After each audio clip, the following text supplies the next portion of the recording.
I think it's just they're willing to stick it out. I don't know. I don't know if SAG. So if SAG goes on strike, I don't know if the executives can really hold out. But I guess we're about to find the fuck out because they definitely have. And maybe they're just talking because you got to talk the talk, right? But from what I understand, I guess what we all can understand is that they're going to ride this till the wheels literally fall off, right? Like either the studios go bankrupt, I mean, probably not literally, or the writers go bankrupt, which would happen a lot sooner, obviously. So I don't know. This could, if they're being serious, this could get incredibly ugly, very, very fucking quickly. Like, give it a month, and it's gonna be brutal. The kind of shit that's gonna happen in the streaming space, right? Like, in streaming, it's gonna be really interesting because streaming in itself is gonna be. How is it going to work if there's no shows to actually fucking run? But also, how are the writers and the actors going to work if they don't have work to actually do? And this scenario is about to be very messy, right? And especially because from a convention level, we know what's going to happen to SDCC. Like, let's say everyone got back to the table and whatever, blah blah blah. SDCC still has to come back next year and realize that their show just isn't going to work anymore, right? Like, their lease is up. They're not getting a bigger building, so they can't make more money off of that. The movie studios are the ones paying for all the screens in all the buildings. They're the ones that pay everything. The convention pays them no money. The convention pays no actors any money. They don't pay the studios any money. They don't pay the developers any. They pay literally no money to anyone. And anybody they deem as a special guest. So nobody going into San Diego Comic-Con, unless you're an exhibitor, of course, makes literally any money. It is just literally a free hype machine. It is the biggest form of exposure you've ever seen. And I don't think that model works anymore. I honestly don't.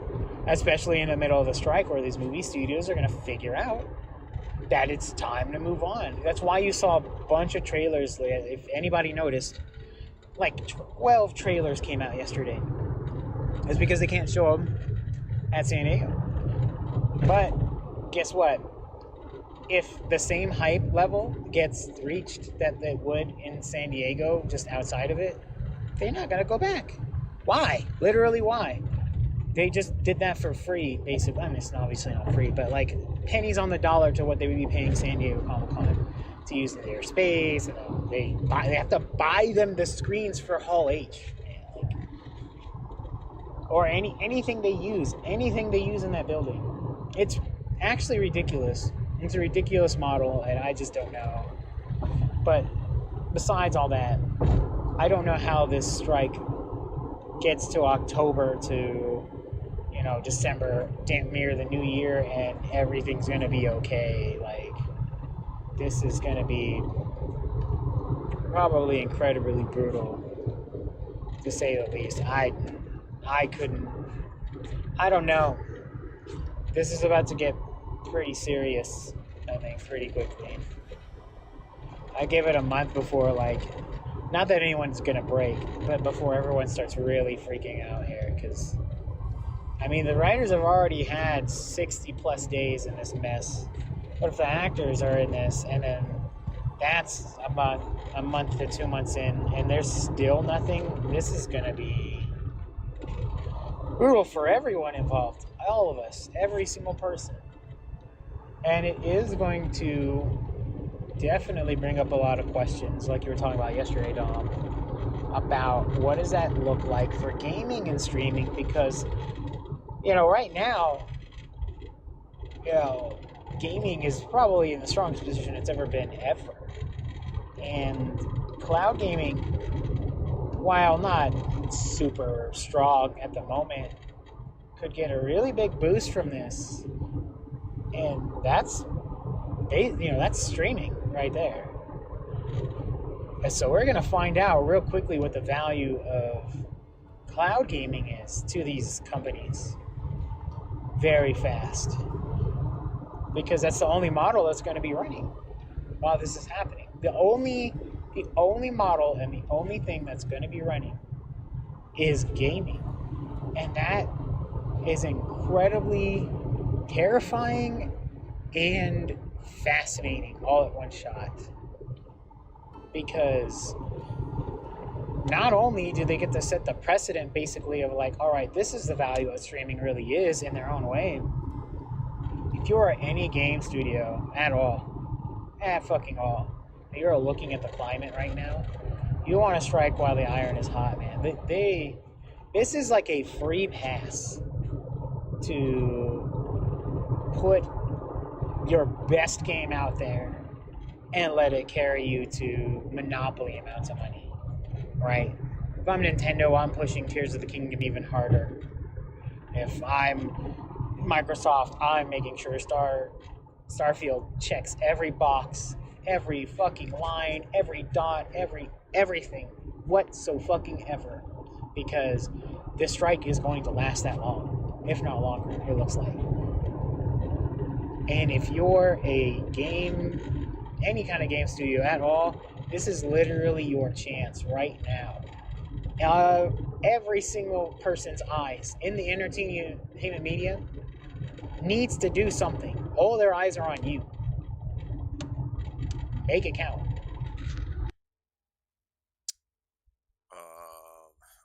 Yeah.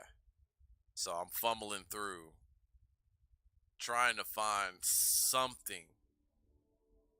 Like, seriously trying to find something. And there's just absolutely nothing on this. There's just nothing on this strike. This ball sack strike is gonna get, it's gonna have more negative implications than it does positive. I can guarantee that, and I can almost guarantee that they know that, which is why they are not covering this. I can almost guarantee that. I'm not joking. First off, Morning All. I don't know why it just started. It's Morning All. It's nuts.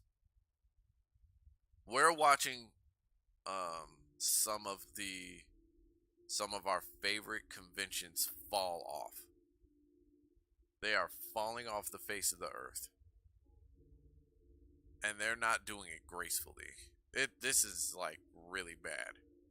Like every event that you're gonna see within the next year is probably gonna get nuked. What's up, Roxas? Yes, it is you. I had to actually listen to it because I didn't get a chance to actually listen to it. But I honestly think this is gonna have more negative implications if this starts to get covered. But it's inevitable. It's inevitable for it to not be covered for very much longer, because people still have to go to SDCC, right? You're gonna get content creators that go through and they say, what happened to Hall H? They have lists at the moment. Things have been falling off of this list gradually over the last few days. If you go through any of these videos, there's not one thing.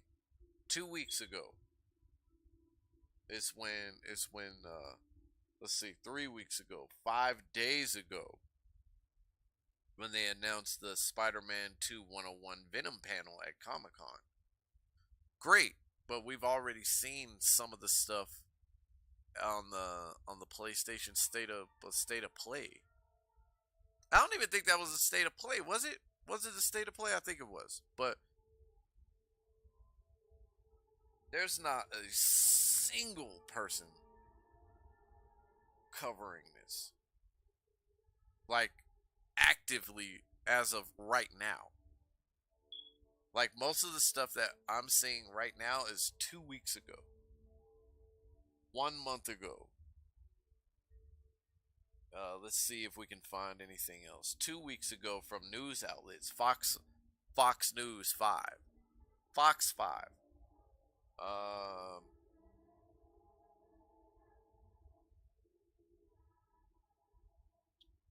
3 weeks ago for the Marvel not showing up.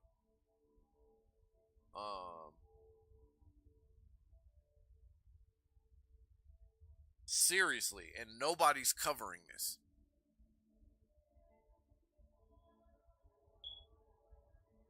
Like, and it just makes no sense to me.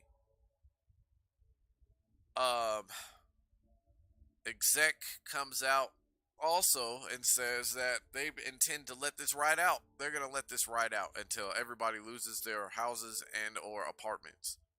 Which I don't see how they don't see how this is going to affect them as well. Because you need writers to produce something, right? Like you can't just let everybody sit out for a certain period of time.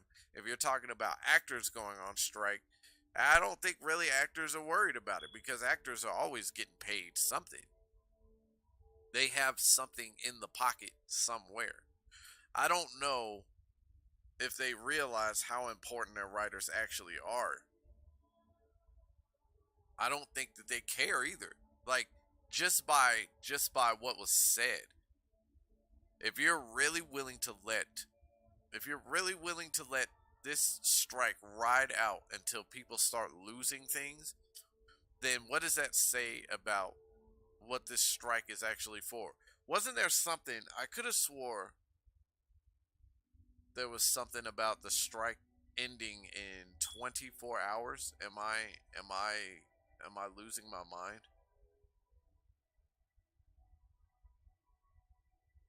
So they say they don't have enough content till the end of the year, but I don't think it's gonna work out. Oh wait, they have enough content to till the end of the year, but I don't think it's gonna work out for the studios the way they want to either. I don't know if this works out for anybody. I think everything is gonna implode before a resolution is found. That's just the reality of it.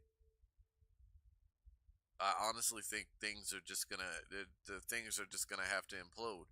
Streaming is still new. Streaming is still, for all intents and purposes, is still in its infancy stage. It has been for a little while now. I haven't seen that yet. I know they're getting a federal mediator for SAG. Is not willing to give another extension. At least that's what they say. Let me read this verbatim. What does it say? The studio and streamers reportedly have no intention of sitting down with the Writers Guild for several more months. The end game is to allow things to drag on until union members start losing their apartments and losing their houses. And this is a lot of stuff too. I'm seeing Netflix, WB, Amazon, Disney. I mean, these are the hard hitters. And the Writers Guild is no joke. These are very prestigious. This is supposed to be like a prestigious group of people that do things. And this is ultimately we're seeing it, what we're ultimately seeing is just a tip of the iceberg. If we think that this is going to be good for gaming either, I don't think this is going to be good for gaming. In fact, I'd honestly say that with the news of the FTC losing, Microsoft being able to purchase Activision Blizzard, cloud gaming being as new as it is, I think this affects them. I think honestly this will affect them negatively as well. I don't think there is any way possible that nobody gets out of this. Like that the entertainment industry doesn't feel the impact. The rest of the industry doesn't feel the impact of this. There's no way that with actors too, with actors, some of your actors being actors and actresses being from the music industry. Maybe there's actors and actresses that go into the games industry to do voiceovers and everything. They see this stuff and they don't have a problem with it either. If we don't think that this doesn't spread like some kind of a disease, I just don't see how this works out for anybody else in the entertainment industry either. Netflix is really relying on their overseas talent for sure because they don't have a choice.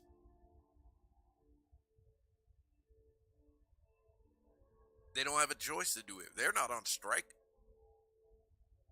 Hulu is in the same boat because they're owned by Disney, if I'm not mistaken, right? Amazon, we're seeing Amazon is in this too. Hey, guess what? Amazon is in the cloud gaming space too. So what does that say? And I'm just amazed. If you go through the stories, if you look up any stories online, Google this, I'm not joking. If you go on Google and you look up any of this stuff, all they're showing is the things that are going to be at Comic-Con. That means SDCC is so desperate that they're trying to keep all of this on the hush for what's going to actually affect, for the things that are actively affecting their show right now. Like, I'm not joking. I couldn't find a single bit of negative press about this.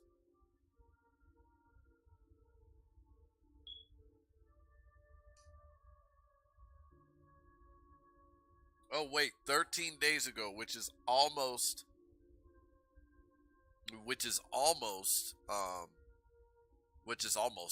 ago, somebody decided to cover it. It's a page called Thinking Critical. But I wonder if, and I'll actually go to this video in a minute, I wonder if he's going to talk about why it's falling apart at the seams.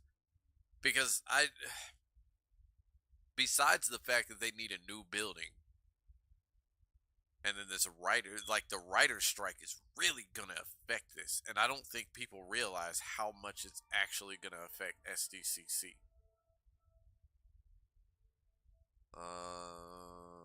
Let's see, CCCC.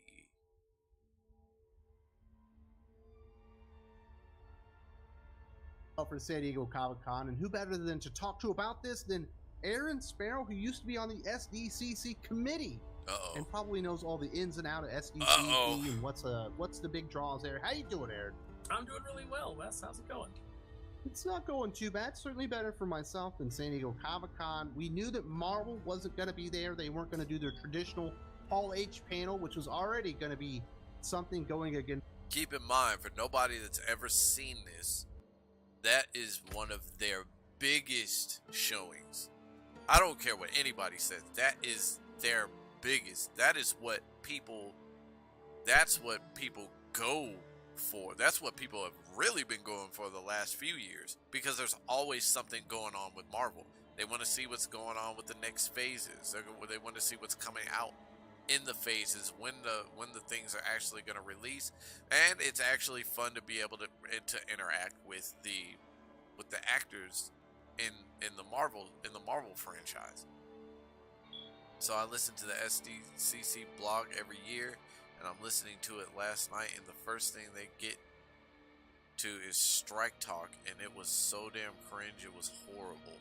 So wait, it's called, what is it called? It's called SDCC blog. Is this on YouTube or something?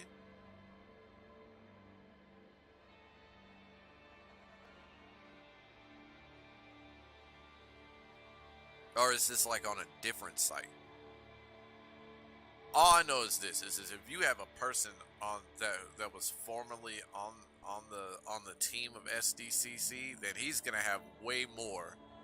He's gonna have way more to offer to this than you could ever imagine. I would imagine in this conversation he starts talking about some of the things that happened behind the scenes even before all of this stuff started taking place. I would imagine that to be the case. What's up, lady? But things have gotten much worse over the past few days. Amid the writer strike and possible SAG strike, several studios have preemptively nixed plans for a robust presence at San Diego Comic-Con this year. Disney and its subsidiaries, Marvel... All right, I see a problem with this already. If you're looking at this headline here, Sony is bringing... gosh damn, my nose itches. Sony is bringing in Spider-Man 2 into San Diego Comic-Con, but they're pulling out from Hall H. Like, I see a problem with that because that's a bit of a contradiction stance.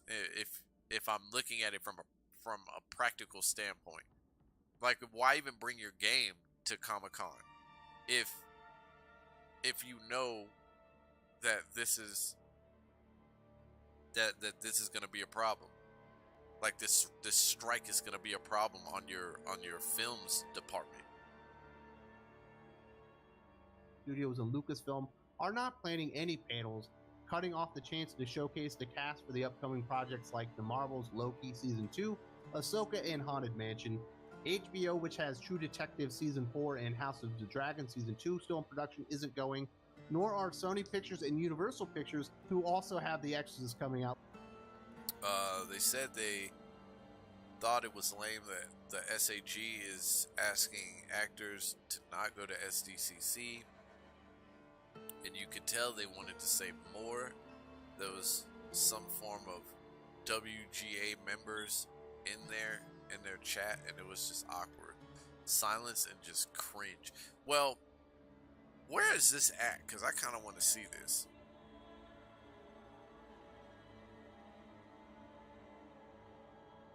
Later this year. Those are some heavy hitters and some of the things that absolutely draw people into San Diego Comic-Con every single year. They don't even really have anything on their schedule at this point. No, it's really I'm sure they're scrambling to fill that space. But that's not true. They don't have anything to fill that space. There's nothing that they can do. There's absolutely nothing that they can do. If they're scrambling right now, but it's not to fill up the space, because I know at this point they cannot fill up any kind of space at SDCC at the moment, because this strike, this is affecting so much of one of their main attractions, which is Hall H, where people wait for days. I'm being dramatic. They wait. As soon as they get there, they wait. Let's see. Hold on. I just got a link. What is this? Horton here's a final countdown. Interesting. This is a whole Zoom thing.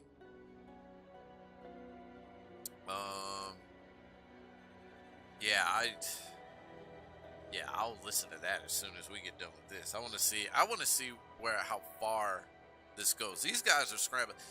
To give more detail, they're so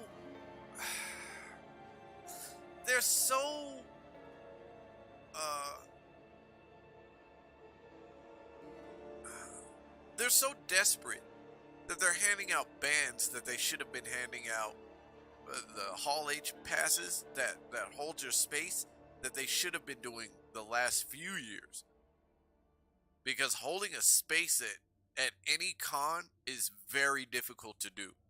You have to have people that you can trust and rely on heavily to hold a space, so that you can go and get your little attraction fills in. You can go buy whatever you want, see what else there is, because you're virtually, to get into any of these spaces, you're standing there for a while.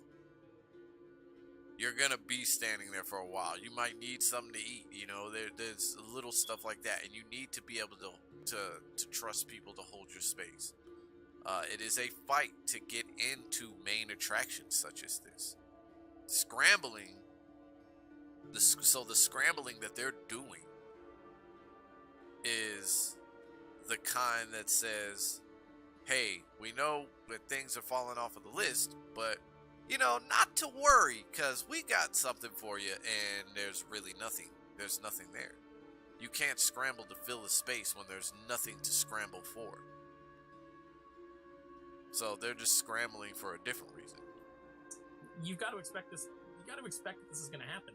You know, you've got a writer's strike going on. You've got projects delayed. You've got Marvel in shambles. You've got, you know, Star Wars is basically dead. You've got Warner Brothers just had a... I'm so glad he said that. Because I don't know what they're doing at Lucasfilms with this Star Wars franchise, but ever since Disney bought it, it's been going down the hill. I don't care what anybody says. You have good shows like The Mandalorian. I enjoyed that for like 1-2 seasons. You have, what was it? Obi-Wan was actually pretty good. But other than that, there's nothing else that's really attractive right now. I mean, you have Ahsoka that's out, I believe. I believe Ahsoka is out. I've heard things about what's the other show? It's The Bad Batch. I've heard good things. It just doesn't seem to appeal. It just seems like they're throwing elements into the storyline that weren't there, and they're trying to fit the pieces together, and sometimes they stick the mark, and then other times they just kind of, I don't know, like you could tell they're just throwing darts at the wall, trying to hit something. They're probably going to lose 200 million or more on the Flash. Everything that would normally be programming for San Diego is absolutely collapsing, and everybody's pulling out. Everybody's pulling out faster than Carrie Brownstein. What? Pull-out King? Who is this guy? I'm the Pull-out King. They call me, of course, the Pull-out King because of these sofas that pull out into a bed. You've just got this perfect storm of a situation, where every company's losing money. Why are they gonna spend the money to go to San Diego? It doesn't move the needle. We already know that. You can go and you can put on all these, this big show at San Diego. You can pay to bring down your celebrities. You can pay for their... Oh my God. Hold on. Because he's on to something here. This is something I've complained about for E3 too, and it drives me crazy. It drives me absolutely fucking nuts. That most of these shows now, because they become so popular, they become more of a circus. It's become more of a performance more than it is for what we're actually there for. And I'm really glad that he said that, because it's just pure laziness just to have these celebrities come down. Whether or not they're cool is besides the point. The point is that celebrities, depending on who you get anyway, they're not really, some of them aren't in tune with the community, and so it just looks weird. And so when you're looking for release dates, or you're looking for new items or collectibles or whatnot, you're looking for the next best thing.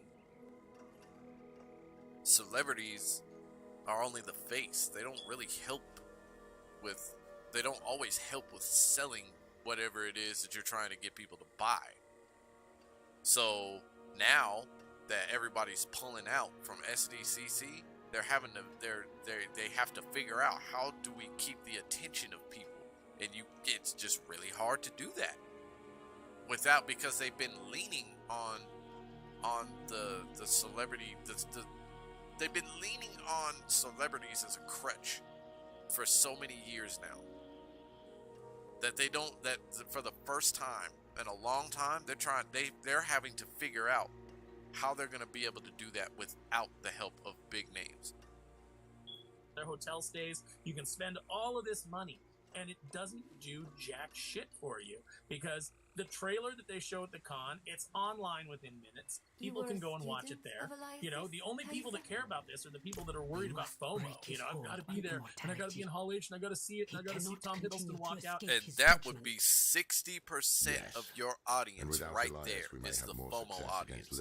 And he knows this, having been a former member of whatever part of SDCC. He knows this. And so he probably had to learn how to market for that. Like, and it's not hard to market for FOMO either. Like, once something becomes popular, every one of us has to get our hands on it. Well, every one of us has to see the next best thing. Every one of us wants to be a part of that, and we don't want to miss it. We want to be there as soon as it drops. If we miss it, then we're late, because unfortunately, that's just the times that we live in right now, where things happen so fast that you have to be able to keep up or you'll get left behind. And tell us about the next way that they're going to ruin his character. Well, the worst part is the people that have already bought their tickets, because it did sell out, I believe, in less than an hour. But now you're having a mass exodus of all the things that actually bring people to San Diego Comic-Con in 2023. It's not really about comic books anymore. The only thing that I can think they could possibly fill the void with all this stuff is more anime and manga at this point. If they even have time to video games too. I would if we wanted, if you, okay, so you said earlier that this could be good for cloud gaming. This will be how you do it. You turn SDCC from the entertainment form of movies into more video games, which they have been kind of doing, I guess, but I don't think it's gonna be quick enough, because that's what date is it? It's the 12th. This happens next week. The con is next week. They don't, or actually, is it next week or is it this week? I think it's next week. But they don't have much time. They don't have much time to pull that together. I would turn, if I was SDCC at the moment, I would have been trying to get do another like kind of summer game show in Hall H. That would have been a great replacement altogether. That would have took some time. All the time that they needed in 60 days, I'm pretty sure they could have got somebody. Like, I know for a fact Microsoft would have been down, because in the midst of that whole case, the FTC versus Microsoft deal, like, that would have been perfect publicity for them to come in and talk with the people, get more connected, and, you know, hint at some of the things that they're actually working on behind the scenes. To put that together. You know, we're so close to the show. Reaching out to companies that didn't plan on being there, didn't plan on doing any programming, you know, that's a lot of moving parts to get together. So I think you're just going to see a lot of those halls shut down. When reached by Variety, Comic-Con spokesperson David Glasner provided a statement that avoids saying anything definitive about how San Diego Comic-Con may look in the wake of an actor strike, but does make clear the organizers expect to go on with the event regardless. I think not. He said, with regards to the strike and its possible effects on Comic-Con, we tend to refrain from speculation or forecasting. I will say our hope is for a speedy resolution that will prove beneficial to all parties and allow everyone to continue the work they love. Until then, we continue to diligently work on our summer event in the hopes of making it as fun, educational, and celebratory as in years past. It's not really going to affect them. Like I said, they're already sold out. But this is absolutely going to damage... This is absolutely going to affect them this year. Why? Because now people are actually asking for a portion of their money back. There is no way that this is not going to hit them hard. I know this was done like 13 days ago, so I'm not going to hold it too much against them, but if people are asking for a portion of their money back or full-blown refunds, then what does that tell you?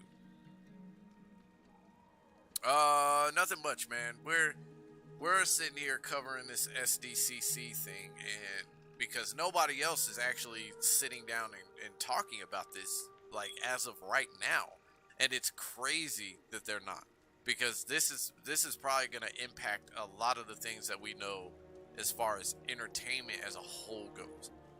I don't think it's realized just how infectious this strike may be, and that's all due to the streaming scene. So that's what we're in here doing. How are you, Sigma?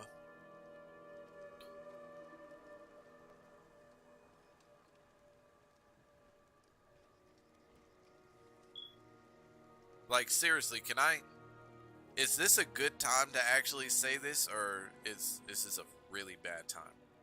I'm gonna say it anyway. They are really trying to have us churn butter by next year for entertainment.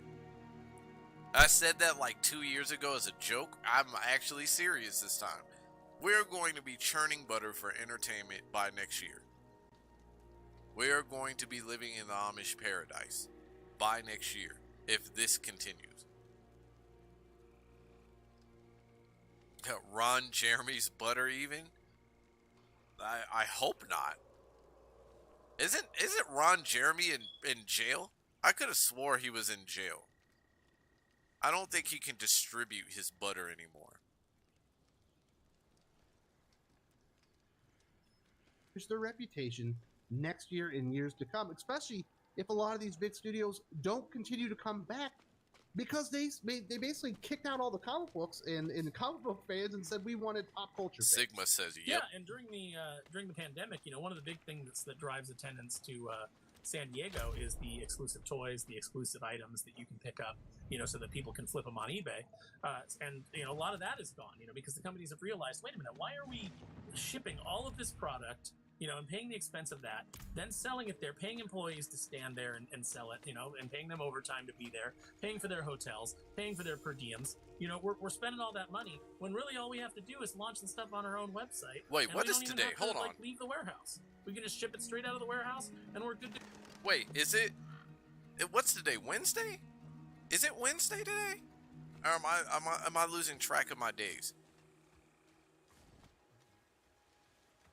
Because I could have swore it's Wednesday? Holy shit. For some reason, I thought it was Thursday. So, wait. Are we doing that...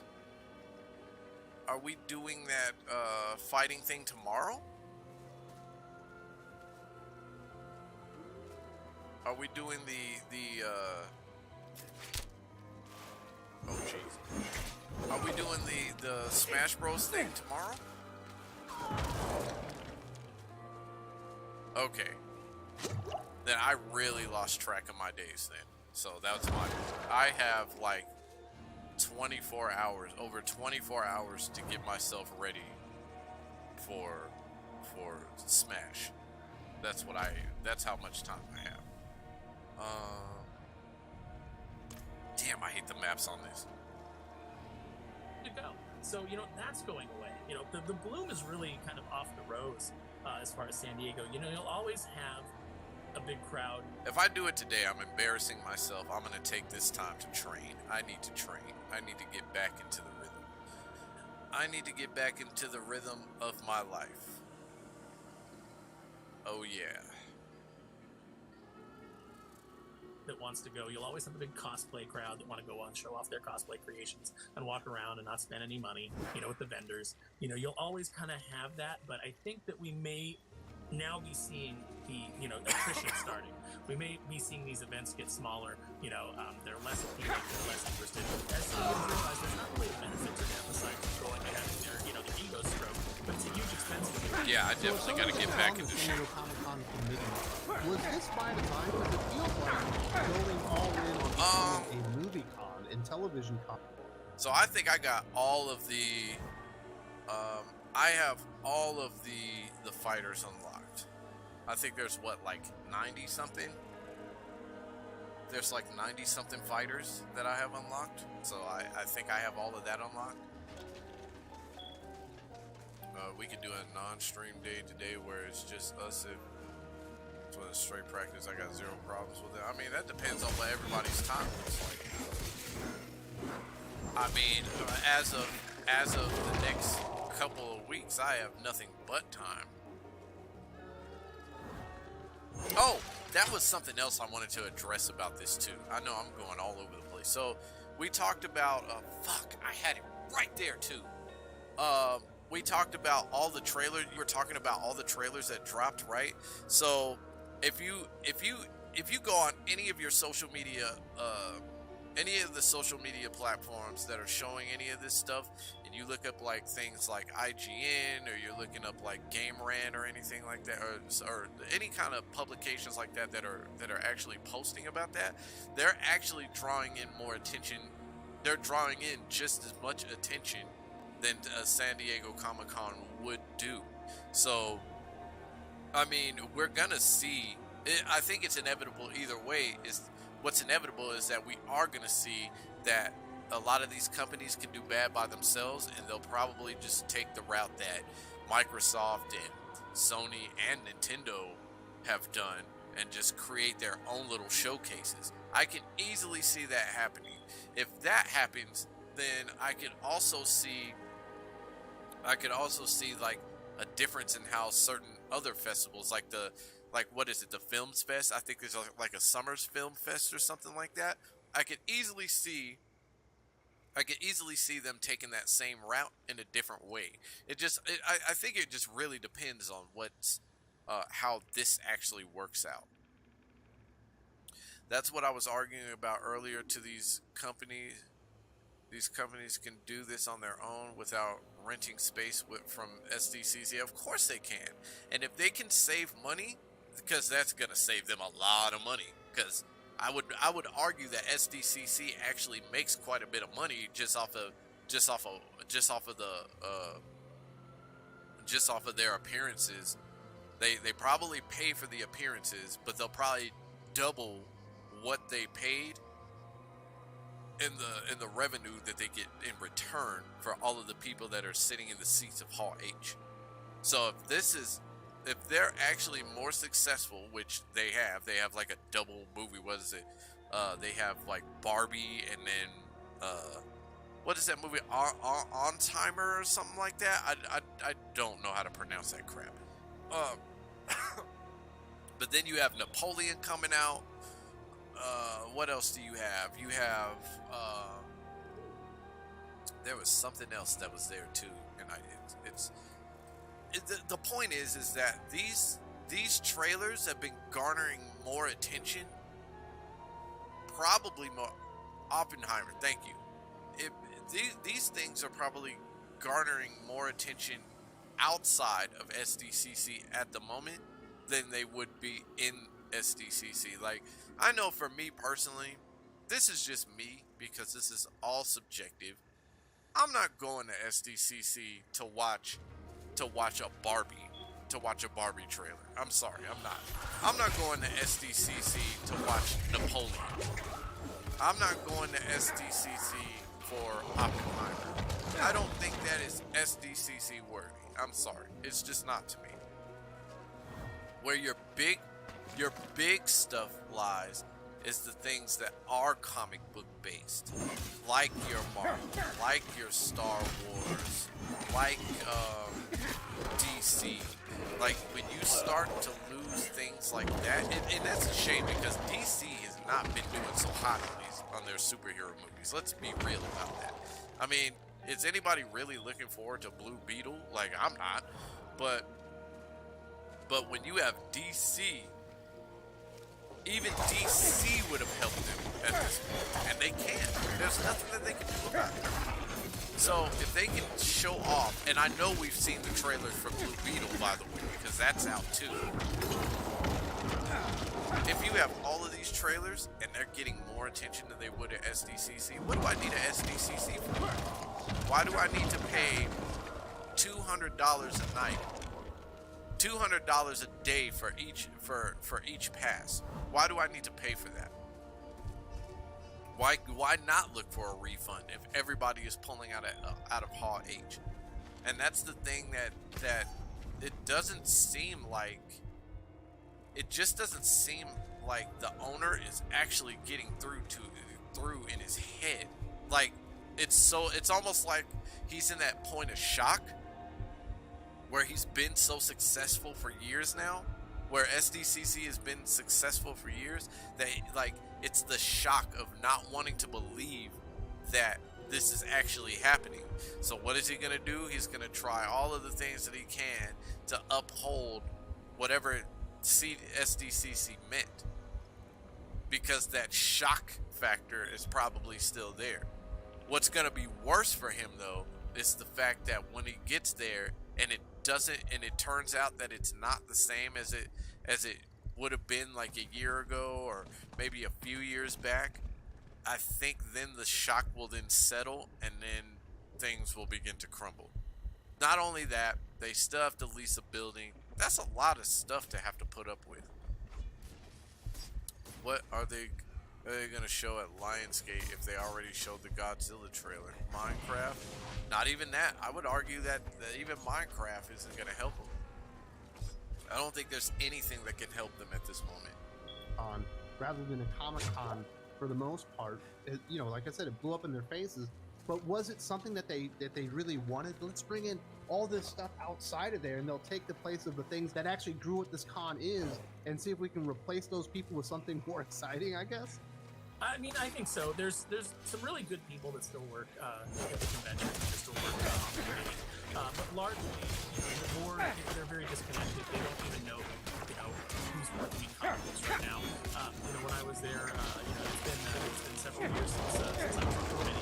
But while I was there, comics were still good. There were still good comics being produced. So there were still up and coming. Wait, so what we have here is the classic theme that we see across all of nerddom, which is the disconnect and not being connected to the very thing that you're supposed to be selling in the first place. And they think that this is supposed to continue to be successful, and they actually have fanboys surrounding this and rallying behind that ideology? Am I hearing that right? Or am I crazy? Then this is definitely gonna be a disaster then. Because if you have everybody on all fronts not even connected, this is something we talk about gaming wise. If you're not even connected to the very thing that you're selling, then how do you know what people are actually looking for then? Like, how is that possible to run a business like that? That doesn't make sense to me. That you would try to get invested to a show, but it's always the same guests, the ones that they know from the past. You're going to see Mark Lanier there every year. You're going to see Sir Winner go as their year, and in Sergio's case, he's earned this up. Just a perma guest. He's earned it. But I remember sitting on committees and I was trying to get people like. I wouldn't. If I'm there, I'm not committing to SDCC either. You notice that every con so far that's dying has been in the West Coast, has been in, or at least in California anyway. You notice that? You notice a pattern there? Like, that just popped in my head. I know it's like a big conspiracy deal, like a conspiracy theory or whatever, and I hate conspiracy theories, but it just looks like a pattern, and I don't think it's gonna die anytime, so who knows? But they have committed to PAX West, which is good. They should commit to PAX West. Normally they have presence in the show floor, and they have their own lounge. Okay, so then that means that SDCC, this is a week out, right? I'm not crazy. This is a week out, or just under a week out, right? Because I already have my pass. If this is a week out and Nintendo hasn't committed, don't expect them to commit. I would not expect, yes, a week from today. So don't expect Nintendo to commit to this con then. And then PAX is 2 months out, a little under 2 months out. Unless they haven't announced they are not going, is my thinking. Like I said, wouldn't they have done that already though? I would have imagined they would have already announced something by now, right? But then, oh God, everything is linked to this FTCC thing, because wasn't Nintendo a part of that conversation too? I imagine they had to get their hands dirty a little bit. Aren't they helping Microsoft with something? So I mean, why would I commit to something that looks like it's dying anyway? Why do I want to spend my money just to pay for a slot or anything like that?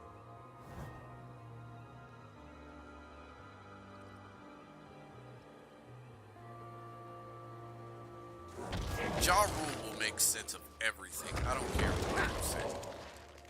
Ja Rule can make sense of it all.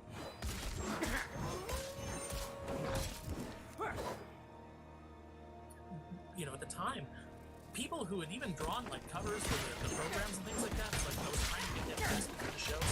You know, all of their expenses were paid, and it would actually be a draw.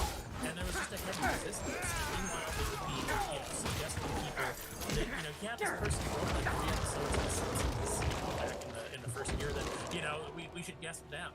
And, you know, it would get voted in, and I was like, well, how many months is that? That's another thing too. Like this, if it ain't broke, don't fix it mentality that a lot of these corporations have adopted over the years. Oh, wow.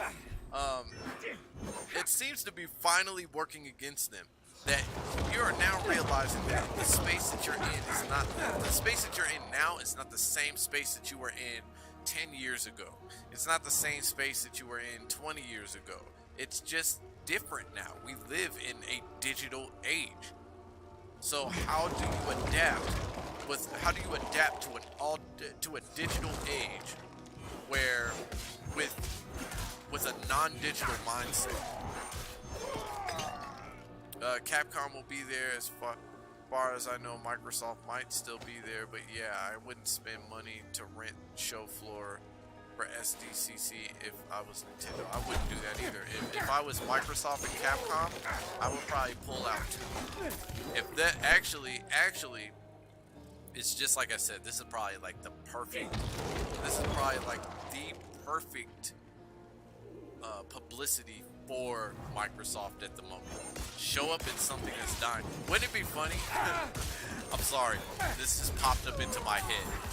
Wouldn't it be funny if SDCC were actually dying and it turns out that Microsoft was actually trying to purchase SDCC too? Wouldn't that be funny? Just a thought. From Software will be there. Armored Core is just promotional material, no gameplay. Actually, From Software has already released gameplay to a small group of people. Unscripted, unrehearsed, so unscripted that one of the devs got caught up in a boss fight he wasn't trying to get caught up in. Gamescom West presented by Microsoft. But yeah, it's funny, but wouldn't that would be something that I see them doing. I could see them buying out a dying franchise and then turning it into their own, and probably like a couple of years later throwing it out. That's what I could see them doing. Like, Microsoft is like the P. Diddy of gaming. And if nobody knows like P. Diddy's history with like artists and everything, he used to take artists and he would make them big for like an album or two and then just ditch them completely. So like Microsoft is what I deem as like the P. Diddy of gaming, because that's what they've done with most of their projects in the past. Hey, question: who here remembers HD DVDs? And who also remembers HD DVD players meant for the Xbox 360?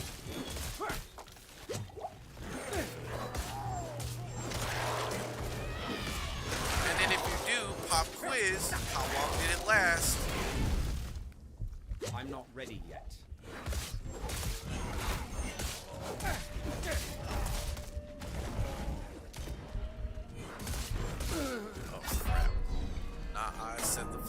Yeah, fair enough. You know why you don't remember it? Because it didn't last long. Because Blu-ray destroyed HD. Hey, guess who invested in HD? Microsoft did. How long did it last? Maybe a year, if that.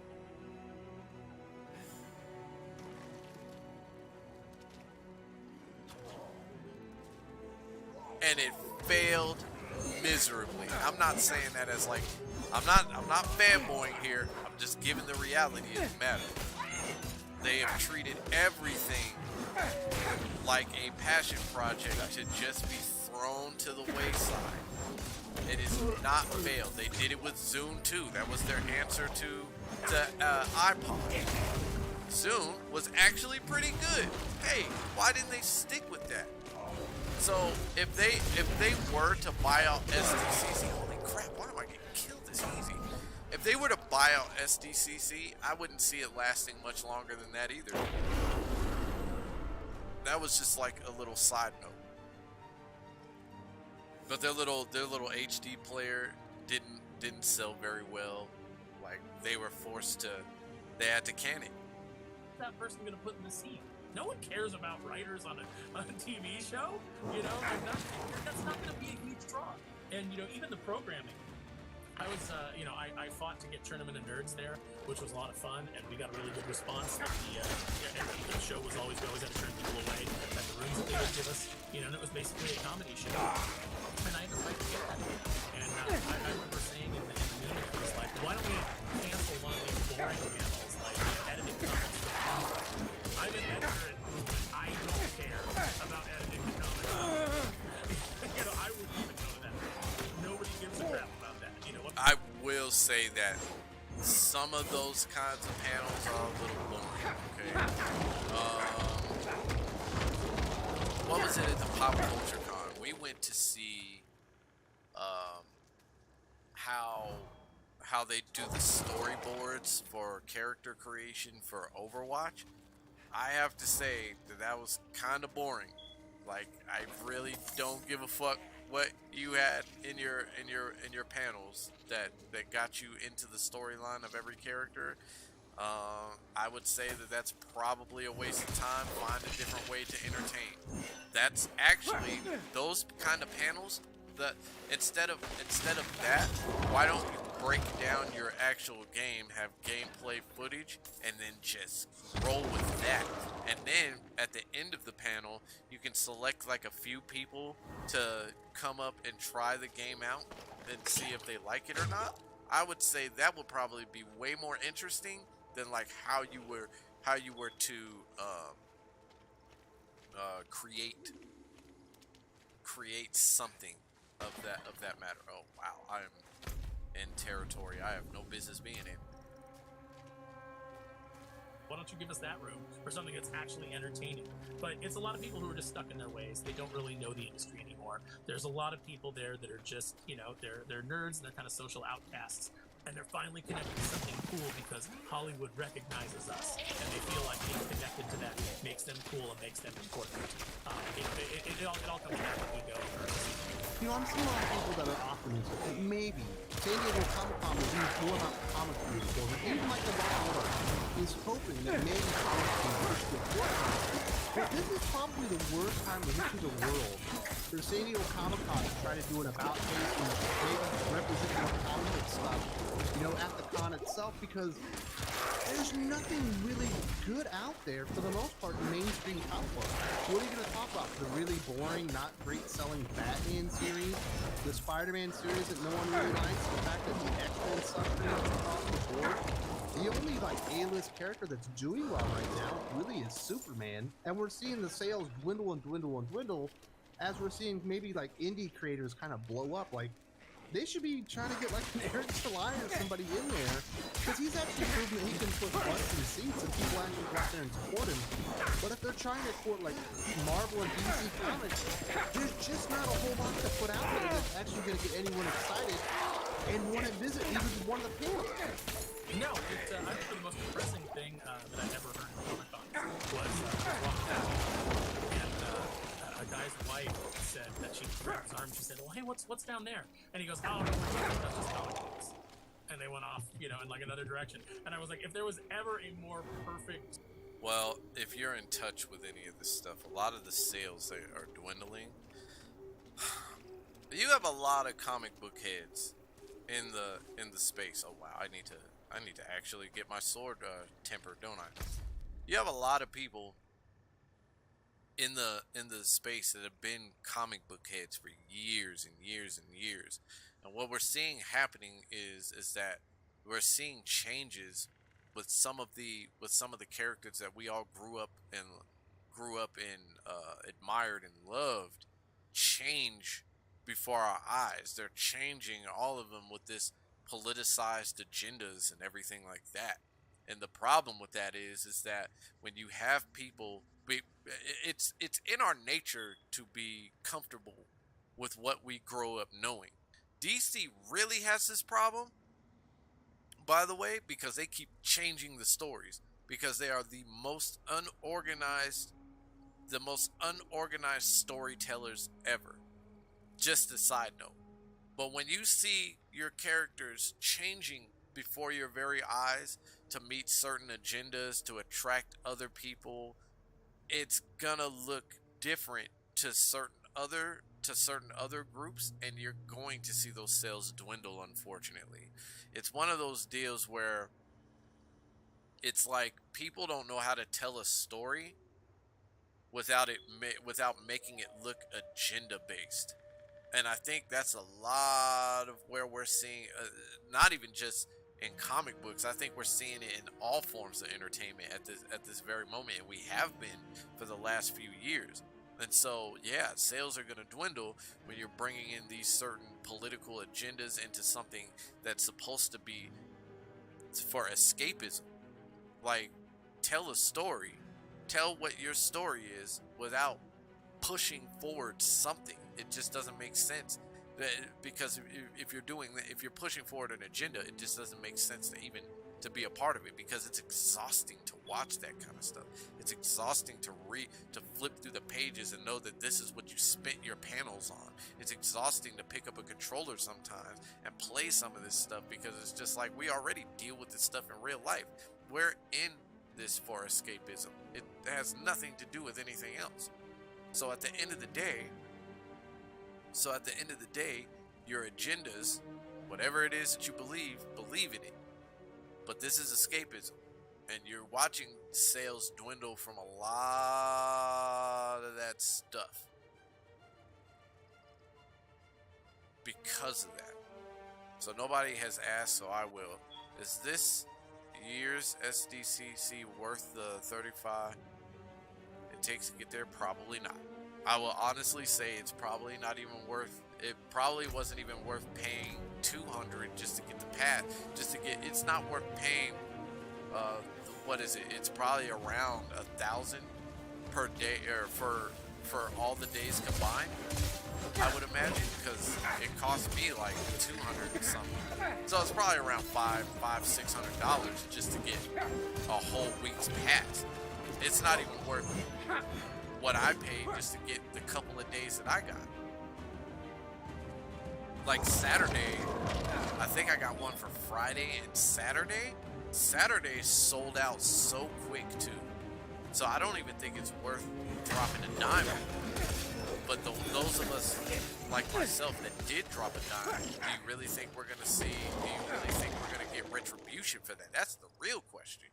And the answer is probably no to that too.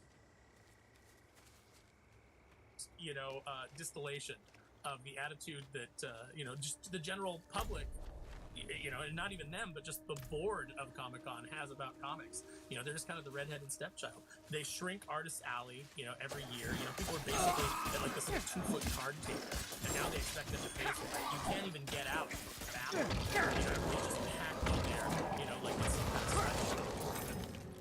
I made the joke before that, like, you know, Artist Alley is going to be held down the street in like a Chili's bathroom. You know, that's where you're going to have to walk down to see your favorite artist. Well, that's because a lot of the hotels that are down in that area are high end too. They look forward to that. Oh, that might affect them so bad too.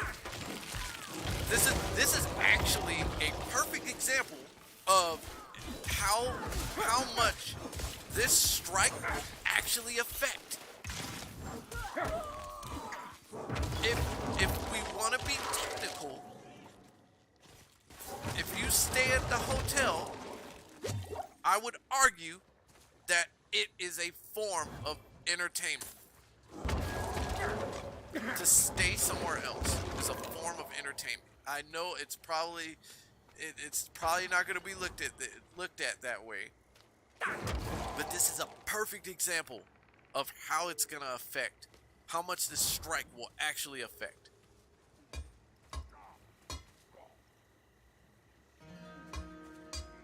Ooh, oh, hey, guess what? All right, we're going to have the conversation. Since we're on the subject, we're going to have the conversation. We're going to talk workforce real quick.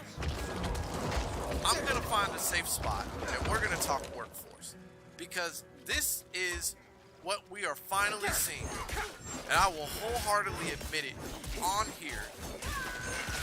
I quit my job.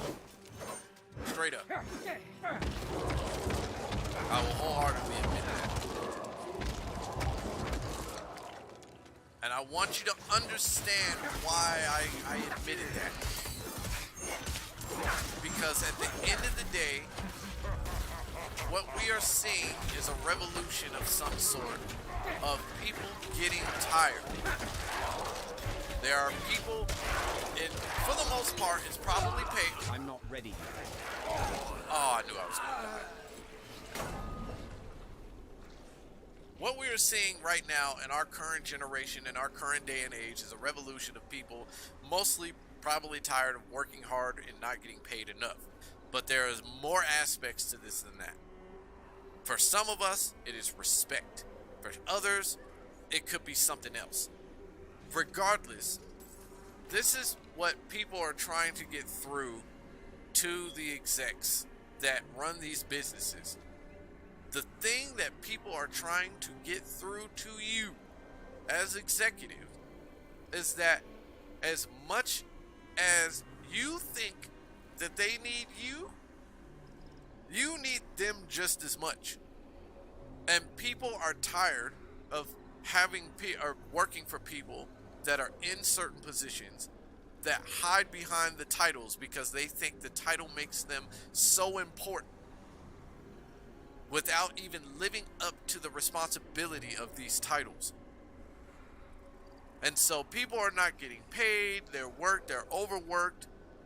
We're in the busiest time that we have ever been in because there are so many different things to maintain in our current society. We have all of this stuff in the digital age. And what's the hot job right now? People are trying to get people into coding. And coding sounds fun, but the reality of the matter is that it's taking over so much that there's such a high demand for it that there are probably going to be less people coding, and the less people that you have coding, the more people you have working overtime. And the greed is taking over from the higher ups, and that's just what it looks like. And so people are at the bottom level are sitting there working for these people, not even getting paid not even half of what you're getting paid, and it only gets worse the more that you look, the further that you look up at the top. Now, the problem with some of the ways that the people at the bottom level handle things is that they don't actually take the time to get educated of what is happening at the top. They just see it as, well, the top people are just eating and all that. And for the most part, they're right to an extent, but there is so much more to maintain the more that you climb up the ladder. So if you're, let's say you have a big franchise like McDonald's, right? You own McDonald's. You have so many things to worry about. You, as as the owner, you set the standard. You have people underneath you that you hire to help you to gather those standards. You have people beneath them to help execute those standards, and then you have the people beneath to make sure that those standards are actually being executed correctly.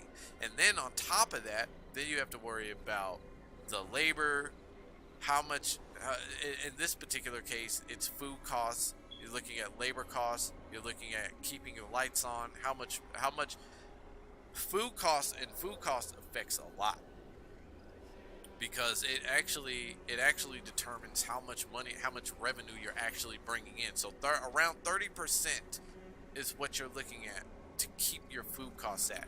If you go beneath 30%, you are a god at what you do, and you should continue to fucking do that, because you are probably pulling in more money, and you're probably more cost effective when it comes to running that business, and you should just keep doing what you're doing. You go even 1% over, and you're barely breaking even. You are barely breaking even with whatever money that you have coming in. So, with that being said, there are so many different factors to every job. You can take that just off of food alone, and you can apply that to other spaces. Like, for instance, to make comic books, for instance, you have to look at the resources that get paid for to even distribute, to even get the materials to be able to create these said comic books. Then you have to think about the labor costs, of course. With that, you have to think about distribution. And people that distribute your products, they are not cheap by a long shot. They are fairly expensive. You have to think about these things, but you also have to appreciate the people that are actually helping you to be able to distribute these things, to distribute your product as well. And that's a lot of what's happening right now. We have reached a point in time where people are tired. They are tired of not being appreciated. They are tired of being overworked and underpaid. They are tired. And what it looks like is that people at the top are just making their dreams happen and working off of your backs, which is true. And they don't think that they need you, because in their mind, they already got you. And if you leave, they can replace you. It's that simple. One of the craziest things I learned in the workforce is that if a person passes away, they can replace you in 3 days. They'll say, oh, prayers to the family and all that, and then be in an interview like 2 hours later. That is crazy to me. So when you look at all of the aspects of this, and all of the things that this strike is actually affecting, and you mean to tell me that the execs are sitting there like, oh, we got projects to the end of the year. What happens if you reach the end of the year and this strike actually is more effective than you think it is? Then what content do you have for next year? Hey, guess what? Next year's coming up soon. We're in July right now. We have August, September, October, November, December. That's 5 months. Yeah, that's 5 months on either side to break something. And things are already being broken. It is a bad investment. It's been a bad investment for 2 months. So if there was any example that I could give that is perfect for how much this strike will affect, this is just the tip of the iceberg. You got the hotels. Hey, guess what? There's restaurants around too. Restaurants that thrive off of this business. There are, I would imagine there's other businesses around that normally eat off of events like this, because you're not going to stay at the con the whole time. You're probably never even been to San Diego. But it's only in Hollywood, right? No, this is going to affect everything.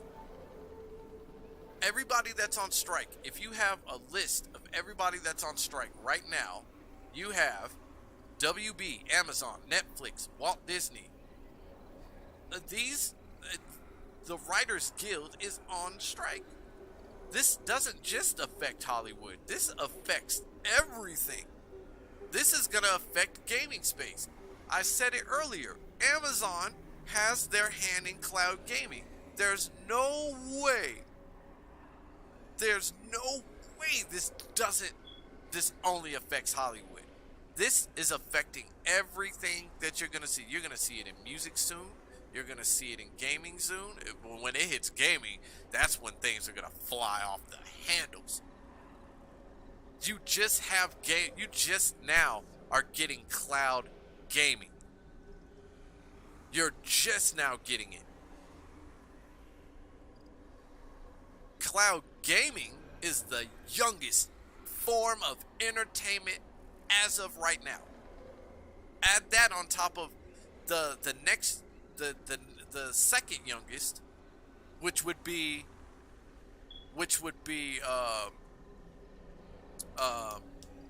streaming as a whole. So do we think it's actually affecting Europe? This isn't about Europe, though.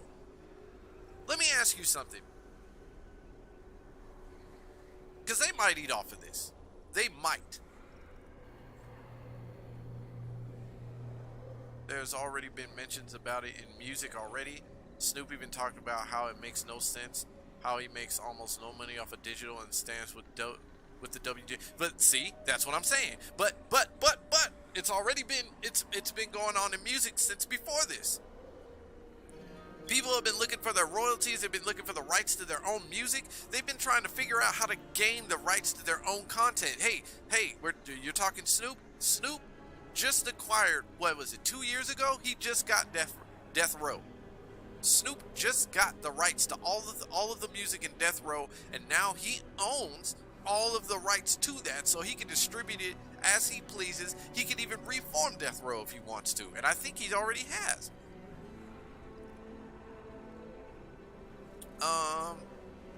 It's affecting Europe. They also consume so yeah, it is even consume. Like, you have to look at you actually have to look at a much broader scale when we start talking about this strike. A lot of people that are talking about this right now, those that aren't in the space of covering shit like this, they're gonna look at it from a narrow perspective. They're only going to see what they can get out of it. But when they're only looking at that one thing that they can get out of, if they are in anything else, if they are into video games, like Sigma just said he wants a new Tenchu from Software, right? You'll probably get that like later on down the road. But imagine if they were to say something. From Software is a fairly successful business. If you're looking at just the one thing and you're interested in something else in entertainment, and you don't think that that's going to be you're not thinking about how it's going to be effective because you're only looking at that one thing in the right here and the right now. This is why a lot of executives, mind you, are where they're at, because they're looking further down the road than you as the consumer are. It was that add-on device. You have to be able to understand the financial pipelines that we're actually in too. Because hey, guess what? They're not the only ones that consume things from here either. We have Mexico that consumes stuff from here, Canada that consumes stuff from here. You have, I would imagine, Japan consumes stuff from here. Like, you have to look at these things, and it will bleed over into other aspects of entertainment. I was asking because there are other nationalities of like Netflix. Of course there is, but you don't think that they eat off of the same things that we do? Even if they don't get what we get here, they still have to generate the money to even be able to have the buildings over there in the first place. Like, You have to understand how much each one of our financial pipelines actually depends on one another because of the trade system. The trade system is no longer just things that are tangible. The trade system now is also things that are non-tangible too. We are in the digital age, and to understand this, you have to actually be able to get out of what you are just looking at from whether it be a fan standpoint or what, and actually look at the many different avenues that there are to where the businesses actually fail. So Netflix is probably the best position out of everyone because they have huge amount of overseas Asian talent they use, but it's still going to hurt them. And that's what I'm saying. Because of the trade system that we go through, it's not just things that are tangible. It's now even in the entertainment industry. In fact, I'd argue that America affects so much because people from the outside, and this is excluding the Western culture, right? Because Western culture as a whole is so big, but America seems to be like the standpoint, like the pedestal of what people look to be. People looking from the outside in look to be. Netflix will probably use this to hike up, and that's something that I said too. Like this strike, you will probably see your streaming services hike up higher than they've ever been. Because right now, what are they sitting at? Like $15.99? We're sitting at like $15.99 for Netflix right now. This is the perfect excuse for them to pull like a Disney Plus and say, you know what? We're just gonna charge like $36 a pop. Oh, don't forget too that they're hitting people for password sharing now. So then that's another aspect you gotta add on to that. We are going to see things change in this digital era, and I don't think it's going to work out so well for the striker, for anybody that's not in the executive seat. Even in the executive seat, they're going to take hits though, because they're only going to make as much money as they can throughout the year, throughout the rest of the year if this continues, and then they have to come up with something. Because if they don't, hey, they've made money for the year. They've made money for the rest of the year, but then what happens after that? Hey, they're sitting on that money now. They're sitting on that money. And anything that they come out with now, we know how people are nowadays.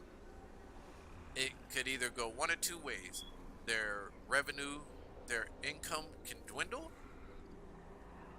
or because people have missed certain things so much, they could go as if nothing happened. I highly doubt that the other half is...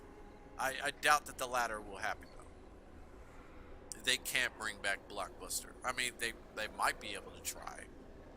But, I mean, good luck with that one. Understand that how much this is actually affecting every bit of entertainment, and understand why I say that we are going to be churning butter for entertainment by next year. And maybe I'm being over dramatic. It might be a few years down the road if this keeps happening.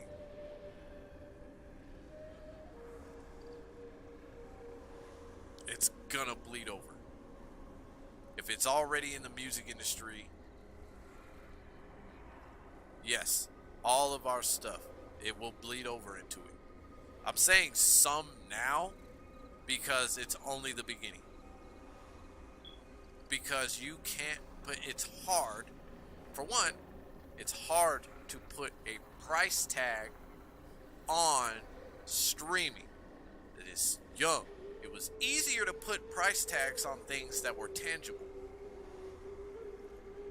And I don't think that they are thinking all the way through all of the maintenance that it takes to uphold a streaming service to begin with. 2, only those that are working the maintenance understand why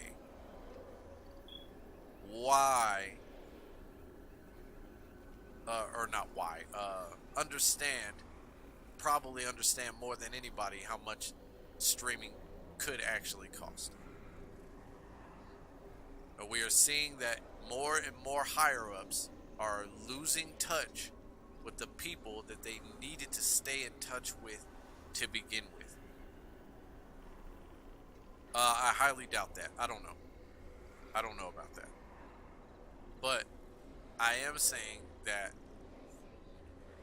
you're gonna see a lot of things fall off, and it sucks. It really sucks. You want to know something else too? Marvel is already on the brink of destruction. You look at everything that Marvel is going through right now. Hey, look, what's his name? Jeez, it's gonna drive me up the wall. I'm trying to think of his name. His face is there. The guy who plays Kang. He got hit on the case. Hey, there were actually some people that were looking forward to Kang. Hey, you fall. If he falls off, then they have to. Then they have no choice but to implement a new bad guy. Hey, that just messes up the whole deal. Now you got to go back and reconfigure your whole phase 4, 5, and 6. So there are other elements too that's in this that's actually playing a part in some of this stuff too.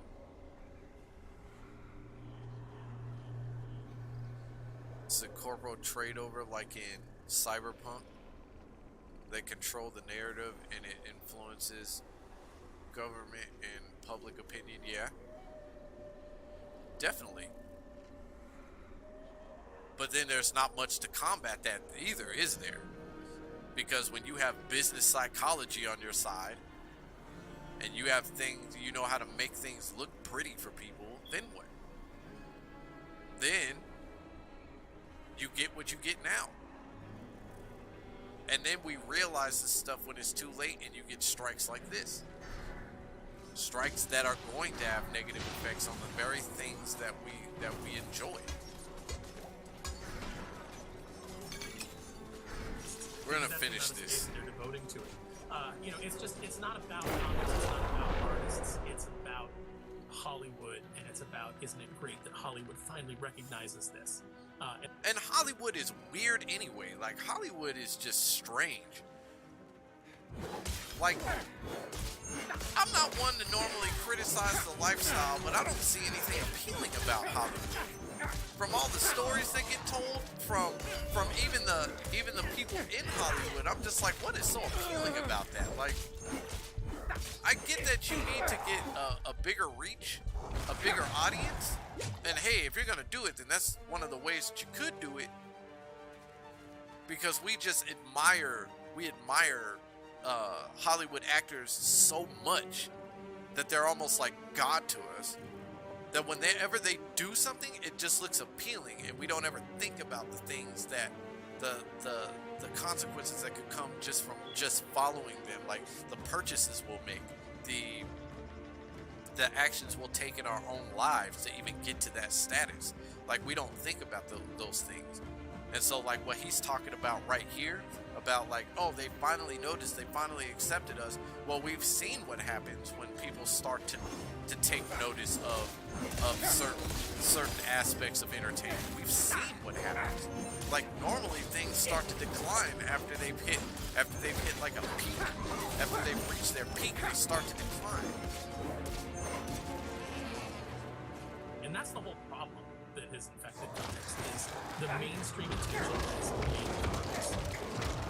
It's been to comics' detriment. It's worn away what made comics special, and now it's just like we've just got a bunch of people that want Netflix deals and that are coming in because, they think that it can get them to that next level, or it can, advance their careers, something they actually want to do. And they're right. Marvel or DC, they should be reaching out to people like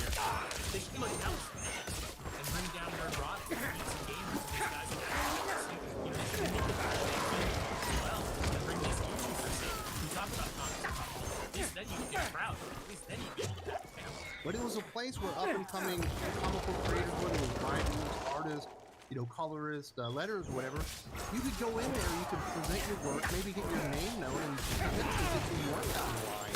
And there's just not those opportunities there anymore. And that's probably another big detriment to comic books itself. The entire industry of creators feels like it's this weird little echo chamber where everyone wants to tell the exact same story over and over and over again, and there's no place like a San Diego Comic-Con to really celebrate comic books and go out there and get your name out there and get known. Break in. Yeah, no, that's not what it's about anymore. It's about some people feeling like they get to hobnob with celebrities.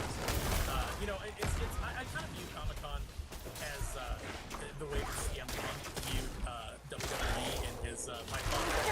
It's like maybe when these people die, the company will finally be in good hands. But that's probably not going to happen. What it really needs, it needs an infusion of young blood. It needs an infusion of people that are passionate about this stuff. It needs people like the YouTubers who actually care about pop culture, care about these things, care about the medium of comic books. But they're never going to do that. They're never going to do that. They're never going to have like an Eric July or a Critical Drinker or any of those guys, because those guys are critical of Hollywood and they want to suck up to Hollywood as much as possible. A lot of the people that actually know what's going on and that have figured out how to actually talk to audiences and grow your audience and get them excited and stuff, they're obviously not working at DC or Marvel. Those guys don't know how to do anything with social media. They don't know how to market anything. They probably could use the young blood of people that actually know how to. Well, that's what they do. They hire people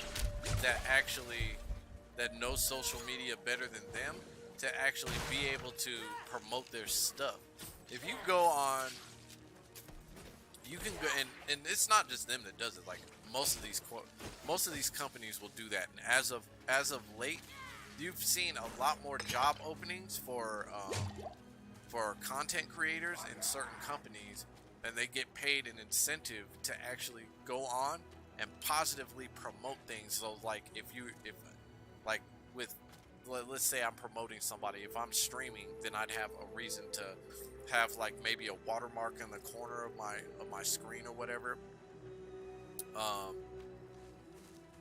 But they've been doing this, and they think that it's going to help, but it doesn't help unless you have like somebody that's actually passionate about your corporation. Like one of the greatest examples of this, and I think they actually took a cue. I think a lot of companies took a cue from this, was like Raid Shadow Legends. Like, how many times did you hear about Raid Shadow Legends for like the last 5 years alone? And guess what? I don't see hardly anybody playing the shit, mind you. Like, I don't, like, they'll actually, I don't even know where I was going with it. They'll promote this, they'll use the content creators to try and promote this kind of stuff and not think that, hey, we're taking a huge gamble here. What is happening with my shit right now? Like, I can't move anywhere.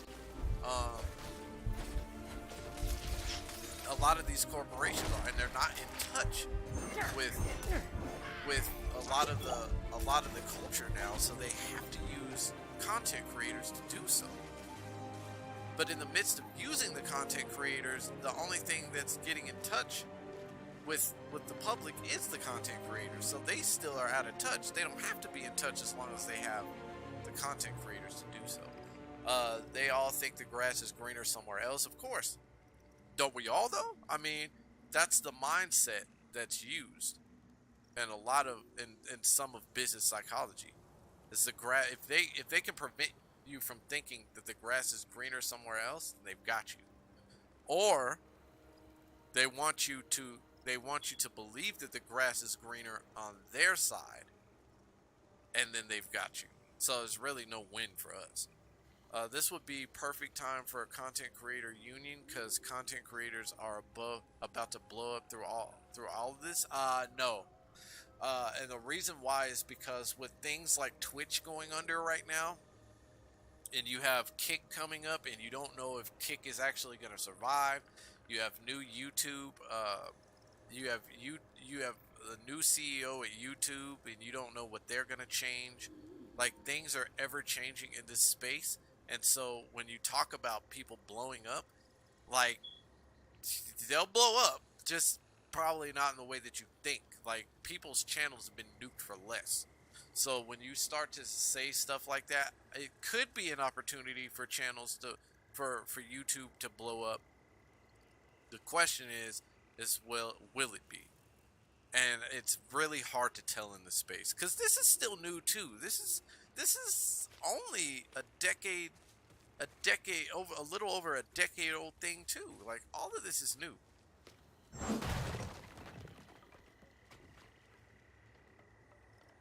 Say what they're going to do, present it to people as potential customers, and get them excited and actually show up and put some money down.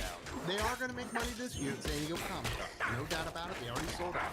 But I think in next year, the years ahead, they're going to be in a lot of stuff. The problem is that vendors don't make any money at San Diego Comic-Con. They're seeing their dollars shrinking every year, and that's why people are pulling out. Sideshow's not even it's not worth it to come and show off all the winners because of the expense. And San Diego, because big riches, they keep jacking the price. I know a lot of artists who dropped out based on what I made this year, it's not ready yet. And they're dropping their price. So we're going to see more and more people leave, I think, and you're going to see a course correct. It's a shame because San Diego is a beautiful city. It's one of the best cities that I've ever lived in. Like we discussed before, they always say that, we need to try and get stronger and more concessions out of the city. But if the city ever called their bluff, they'd be screwed because there's nowhere else that they can go. They're stuck. We might go to Anaheim. It's never going to happen. If you've been watching the channel for a while, That actually changes a lot. Hearing that from him, what happens when their lease actually goes out? Can they actually move? That changes things a lot when it comes to that discussion. Can they actually go to Anaheim? Can they actually move to anywhere else?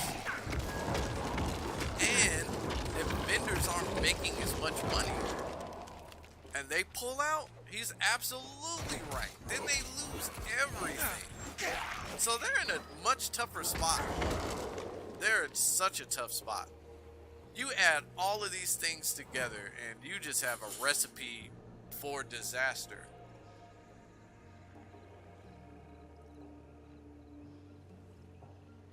That's what I've been saying. But I mean, we've been talking about them moving, but now we don't even know if they can. Like, if he's saying they're stuck, then, I mean, they're done for. This may be the beginning of the end for San Diego Comic. He could talk about, and like I said, this video was made like 14 or 13 days ago. I wonder if their opinions have changed since then. Because people are now asking for partial refunds. What's to stop them from trying to get full-blown refunds? They can move for a cheaper price. I think they can move out of California. I don't know. I don't know if that's possible anymore. I think that's hard to speculate anymore, given the facts, the facts at hand. I'm too old. The greater question is, why is still nobody covering this? Like, that makes no sense to me. Like, this should be something that actually warrants anybody that's trying to get to Comic-Con or that's already made a purchase. And we're a week out. Let me check out this video you sent. Looks abandoned now, though. I'm curious.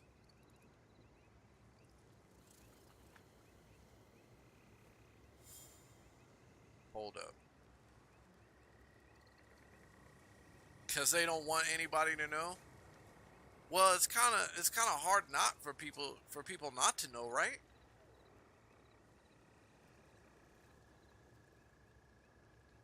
How they lost the Chargers? Oh yeah, that's right, huh?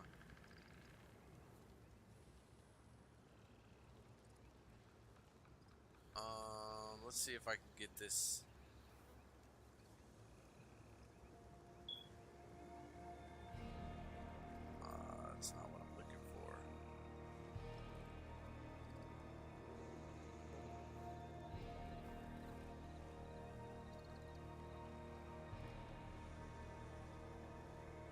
So this is unofficial.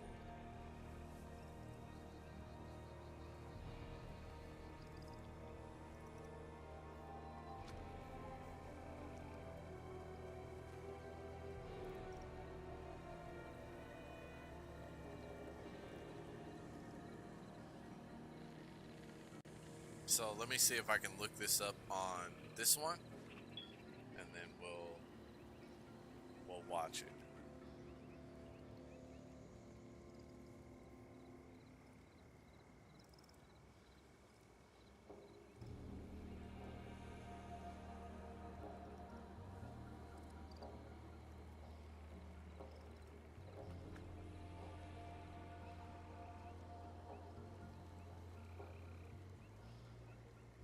Like, looking at this already looks embarrassing. This is Tuesday, July 11th. There are 8 days until San Diego Comic-Con 2023. Welcome to SD Concast, the official podcast of the San Diego Comic-Con. I have a feeling this is going to be more comedy than anything else. If you're right, then this is the example of what fanboydom looks like, and what happens when we actually just have a narrow mind and looking at only what we want to see. Which, I mean, to be honest, that's human nature.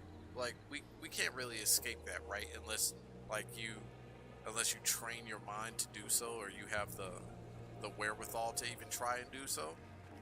This, honestly, with this panel here, I can honestly say that this already looks embarrassing.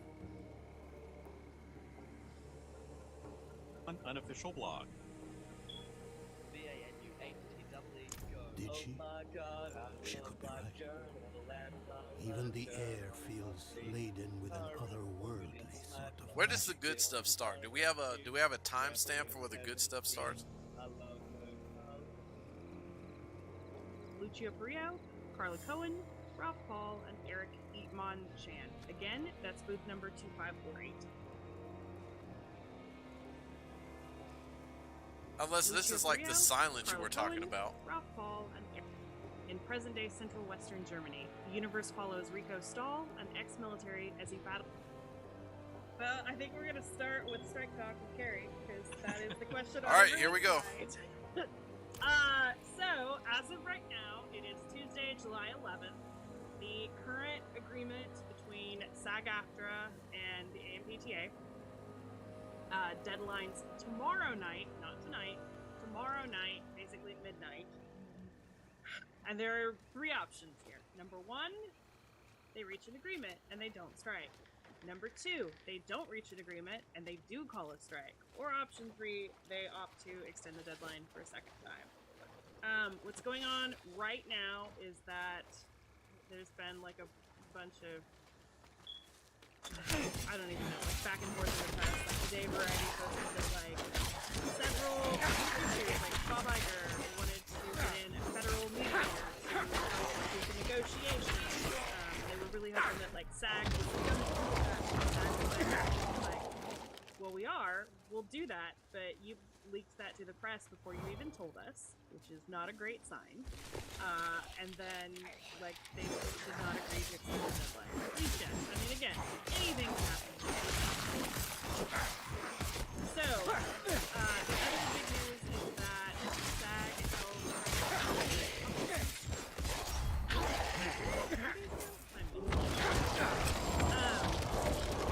about talking about Time should mean everything in this aspect. To not think that time means anything, that is just complete and utter sloppy thinking on your part. Especially if you love San Diego Comic-Con, you should be preparing for anything to. If you think that anything could happen between when you made this and whenever this ends, then you need to be keeping track of time. Because the greatest time right now that you have as fans is that this is a week out. And you only have 1 day left, little under a day actually, for everything to get figured out. And if everything doesn't get figured out, then what are you going to say? Are you going to live in delusion still, or are you finally going to eat the reality that, hey, San Diego Comic-Con may not be what it was before? About, like, if they do strike, what are protocols? And Comic-Con did come up, and basically what SAG said was, first of all, kind of like the WGA rules, which is that, like, if you are on a production with, you know, a studio, you're not allowed to go to Comic-Con to promote that thing. But they went one step further, and they said, like, they would prefer if actors did not attend Comic-Con in any capacity, even if they were not there, like, for a SAG specific reason. So, like, the implication there being that, like, they don't want even, like, Jamie Lee Curtis showing up to talk about a graphic novel, which lame. I think that's stupid. I think that it's short-sighted. I think that there are other things, you know, I mean, look at somebody like David Dastmalchian. I mean, he's also, like, written a comic book, like, he's been going around conventions all over, like, promoting his comic book. Like, why should he not be allowed to do it at this one convention? Even though, you know, if, like, some convention in Iowa wanted him to come out, he could still do that, because that's got nothing to do with the AMPTA. I don't know, I just think that's dumb. But again... Wow.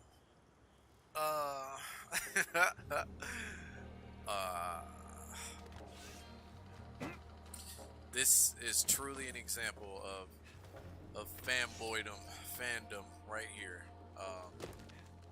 That nearsighted. That I have a question, because you sent me this. Do any of these people actually know anything that's actually going on behind the scenes? That's the better question for this, I guess. Because I can already tell I'm going to lose IQ points from listening to this, and I don't have very many to spare. And that's not like a total ban on actors. That's a, like, we would prefer if you did this. So we'll just have to see what happens in the next day or so.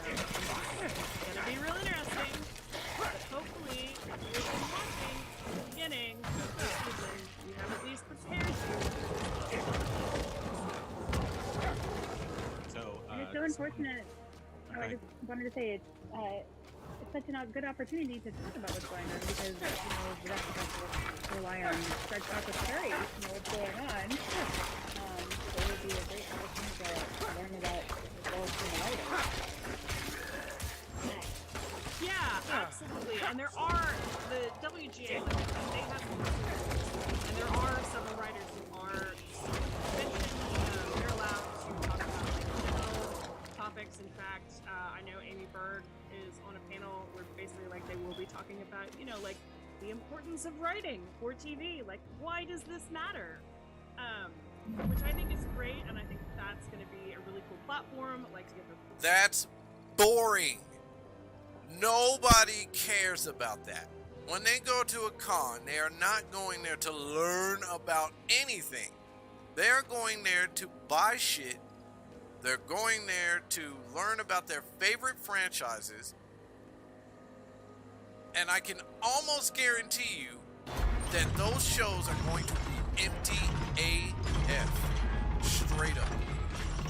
You cannot tell me that that's pretty cool. And they just lost the spice to their main dish. Everything here makes my skin crawl. Their word out. So I was definitely disappointed when I saw that SAG was like, no, like, we don't want you to go at all. Like, I totally understand them being like, you can't go on to your studio project panels. I do not understand them being like, we don't think you should go at all, even if what you're doing there has nothing to do with, like, how strange. The AMPTA. Are there wolves because then that... They don't want them to go, because then that just makes the strike even more pointless. That's why, dumb fucks. So, someone made a comment. Let me get back to it here. Lisa and Gina Gomez said SAG officially said that they're not going to extend negotiations past tomorrow. It feels worse. Well, I just Googled it. They said about 35 minutes ago. Officially. Yeah. Yeah, that's what I'm talking about, though. I just mentioned that. Yes, I mean, they said they're not going to extend it, but again, anything is possible until we reach the deadline. You know, I mean, I can say I still think it's lame that they prefer. Yeah. I will not Lisa and Gina are both pre-WGA. I know exactly who you are. Hi, guys. If you are telling me to have like some kind of an open mind towards these guys, that door shut the minute they started talking about this. I am so sorry. I cannot have an open mind to Delusion.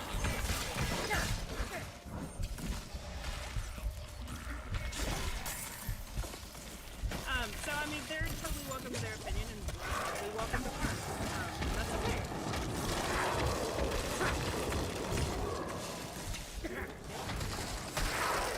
Let's try talk with Gary. We'll just have to wait and see what happens tomorrow. That's it? Tell me that's not it. So, what else do we want to talk about? Are we going to just cover some Comic-Con news and then start answering some questions? I think so. Yeah. I mean, we've had so much news the last couple days, so we're just gonna get into. Wait, hold on. This show is like an hour. You mean it's an hour of nothing? There's got to be something interesting that happens here. Whatever else is here, hatred persists. Strong enough. Bit to of a attune corner of the soul front of the stone. Hard Rock up earlier this morning. So we'll see. It's probably almost done by now. Although that took them a while after with Apple. So we'll see. Because that front has a lot of nooks and crannies of the Hard Rock. And then kind of interesting, on the Hilton gas lamps, they were putting up, I'm going to say it wrong, but Pietro de Vampires, maybe you would say that French, an entryway of something that will be there. So I haven't seen anything myself, officially or anywhere, but we'll see. It looks like there's something going on at the Hilton. Yeah, and I know that like Theater of Vampires and Interview with Vampires. I'm pretty sure that's what the second edition is going to be. So. I hate this. You know what? I'm just gonna bring this up. You know what? The one thing that I wish we would have done better with the Geeks and the Peaks. I wish that if there was nothing, then we would have just like waited to do another show. I kind of wish that would have been done. Because like this right here, it's just bringing back so many bad memories with that. Like, come on. There's absolutely. You mean to tell me you cover this shit and you have nothing to show for it? Oh no. This is an hour of what? This is worse than I thought. And you're based off of Comic-Con? Wait, so hold on. Do they work? Because I noticed that they said that they do seasons, right? Do you know how to repair it? Do they work off of solely seasons? And how long do their seasons last? Up until Comic-Con? And tools. Up until the day of Comic-Con, or maybe like after Comic-Con is over? Near here. We'll see if they have what we need. Meet me there when you can. Probably similarly situated where it's near the other entrance, but not part of. Yeah. I just saw it. Brendan asked when leaving the con, is there a dedicated Uber or Lyft area? No, but my best suggestion honestly would be like to go to one of the hotels. You know, so like go up to like oh god, the Marriott kind of. So they're giving advice to they're giving advice to people on what to do for a dying con. Still, even for what little they know, they're still giving advice, and this is only a half hour into the show.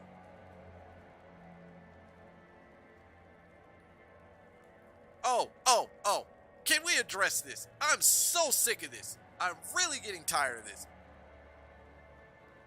Opinions and facts are different from one another.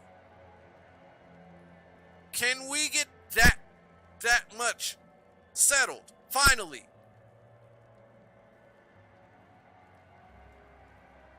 You can think that it's stupid that they wouldn't allow writers to come to the con. You can think whatever it is that you want to think. But acknowledge the facts before you think shit.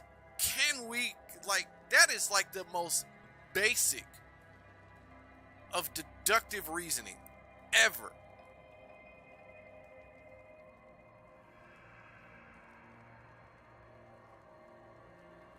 I've never seen them this just tone deaf or actually stupid. Let's just say that. How tone dead can you be to say it's stupid on air about the show and not acknowledge why they are doing it? And that's the thing.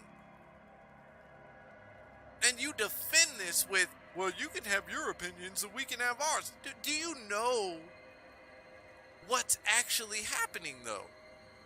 You've said it yourself, though. Like, I've been saying it here. How is there no coverage on this at all? And they come on a group of people. Oh, shit. They come on a group of people that this is where they live at. This is their home, right here. Talking cons. And you mean to tell me you don't even have any information?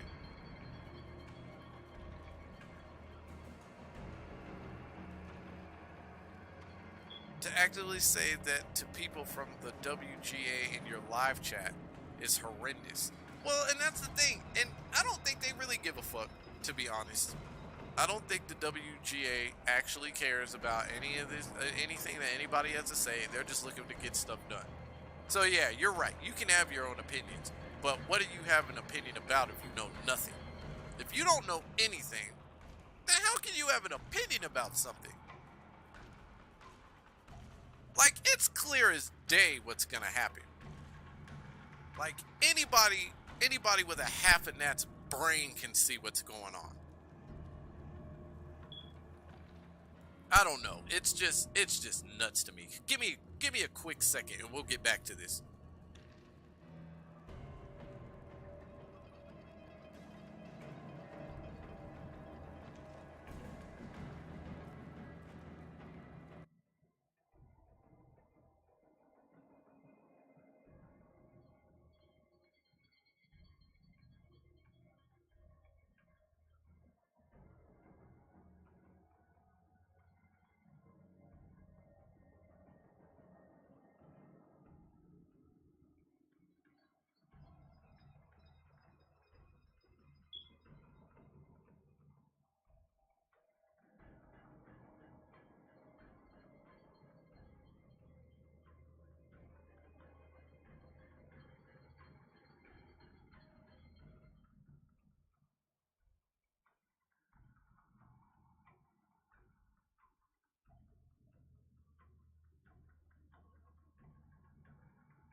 All right, we're back in here.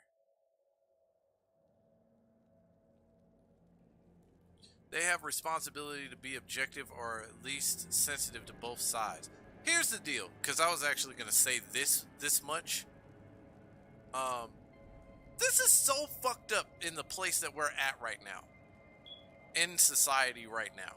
I'm going to sound really fucking preachy as fuck right now. Do they not realize that these are human beings too, providing you with something that you don't really need? Can we get that? Can we actually get that established? Like, these are people too, and they have families, they have bills just like you. They're trying to make a living off of doing something that they love to do creatively. They don't have to do that. Can we be honest about that?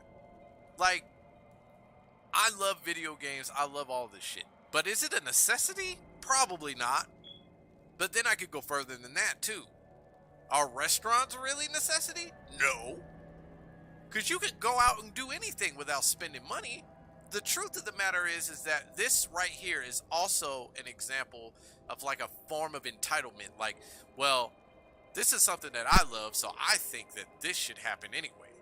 Like, who gives a fuck what you think at that point? If other people's livelihoods are not being met at a degree where they can actually make a decent living and support the people in their corners, and those people do not get paid by the show, and that sucks. Who wants to do something for free? Hey, guess what? The execs know this too. I've never seen such levels of complete and utter delusion in my life, except for with like Sony and Xbox fanboys. Like, I know fandom gets really bad, but this bad? It's so bad. It's so bad, you don't even have a show. You have an hour of nothing. We were 30 minutes in. Let's see what else happens. Nothing has been announced, yeah, as far as like what's taking that long. Right. And in this time, actually just picked up the postcards. wait, because in that time, there's been plenty of announcements that's happened. There's been plenty of things that have been taken out of Hall H. There's been plenty of rules that's been set. Do they even address any of that?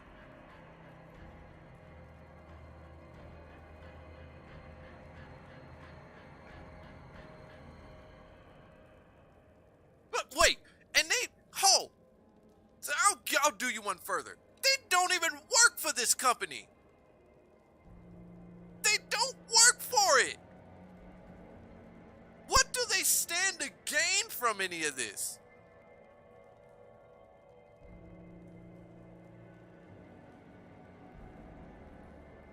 That will be available for $65. It is limited to 200, and the sizes that they have in stock.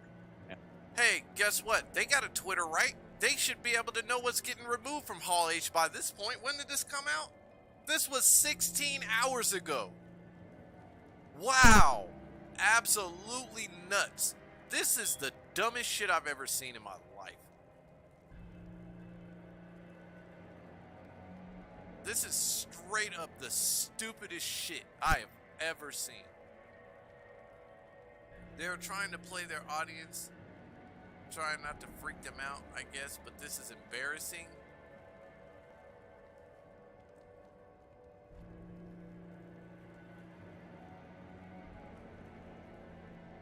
Like, do you wonder if anybody is actually... Do you wonder if any of these people actually give a fuck that if they go to this show, that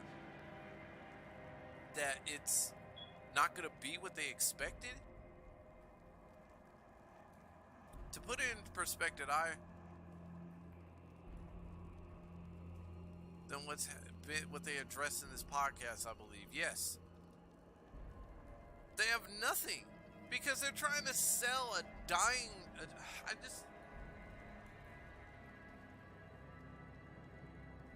And the more I skim through this, get cards this year. What we're gonna do is we're just gonna give you like a random assortment to give away, so that you can be like, here, you found a prize. But yeah. So you we want you guys to be able to like play. Yeah, we want you guys to be able to play along too. All right. So next year I can get even less nice when they're other people's cards. Yeah, you can totally be me next year. All right.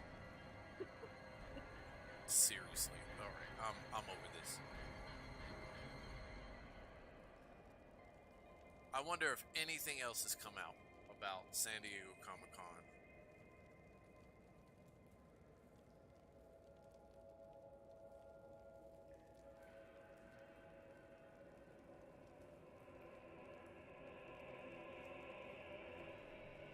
Because this is absolutely embarrassing.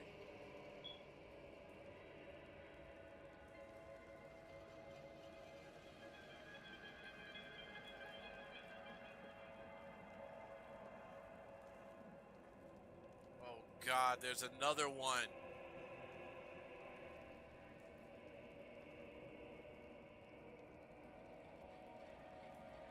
I got a question. Are you all still doing the con artist thing?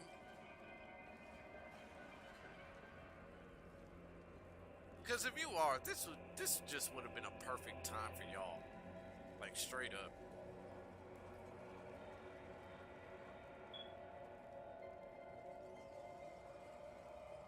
I know, right? Because damn them for having a life and not entertaining us.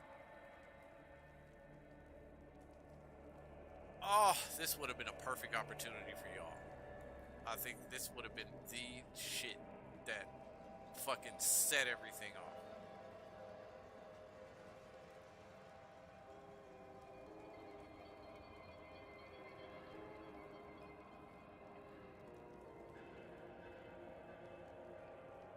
You know what's even crazier too? Is that when I search through these videos of like Comic-Con,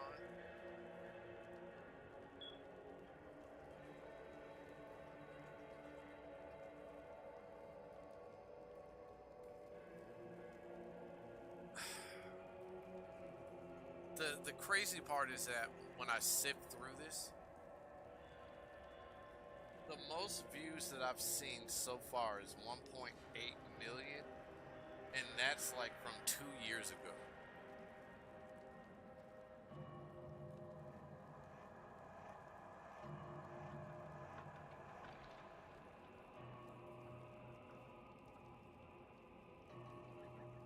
There is not a lot of views for this at all.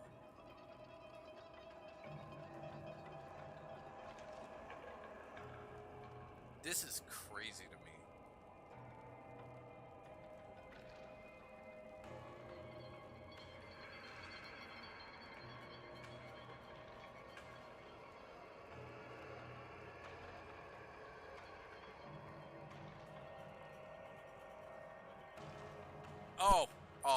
Oh, wow. Hold on. We got more delusion here. Is Disney cowardice on full display? I'm curious. No, I'm not gonna do it because I feel like that's clickbait. That definitely has to be some clickbait shit right there. I would argue that that is definitely clickbait, so I'm not clicking that.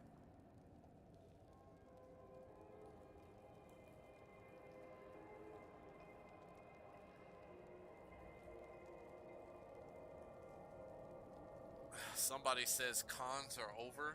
They're kind of pointless now. I don't think they're kind of pointless. I honestly think it just takes the right kind of con and the right people to run one. The people that actually care and are connected to the cons to keep a decent con running. I think that's what it takes. I think that's part of what it takes to actually hold a successful con.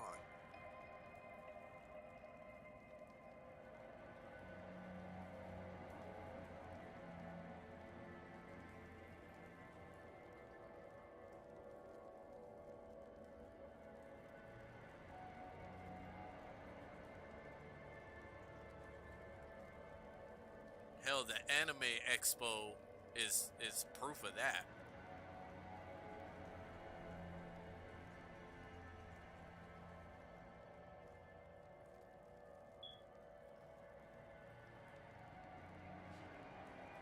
There's a lot of stuff going on in this cosplay stuff here.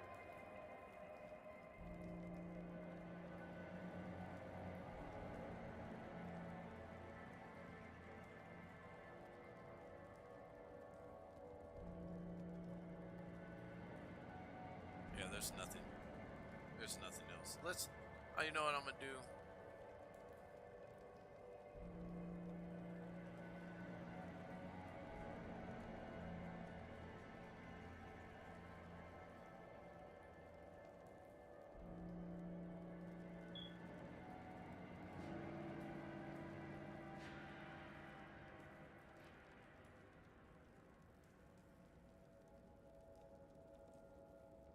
So I'm kind of, I want to see what... Only a little bit. I've only seen a little bit from the FTC court case for Xbox Activision. I'll look it up now, though. Maybe Tier 1 Whaley and the resub poncho.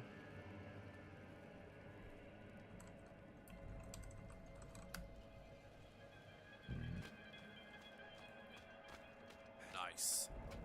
Microsoft opened the FTC hearing with a Sony bombshell.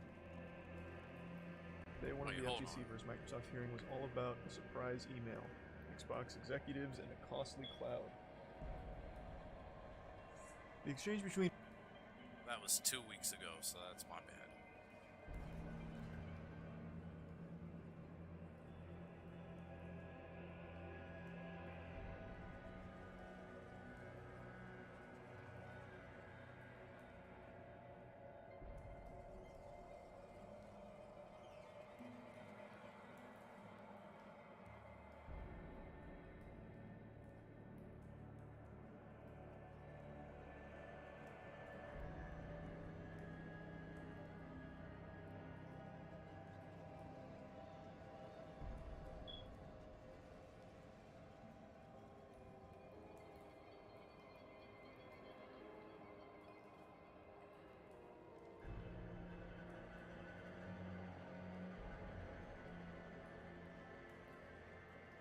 So today marks one of the biggest, most transformational days in the history of gaming. And I'm not just saying that. I mean, technically the biggest day is going to be in like 7 days when the deal closes.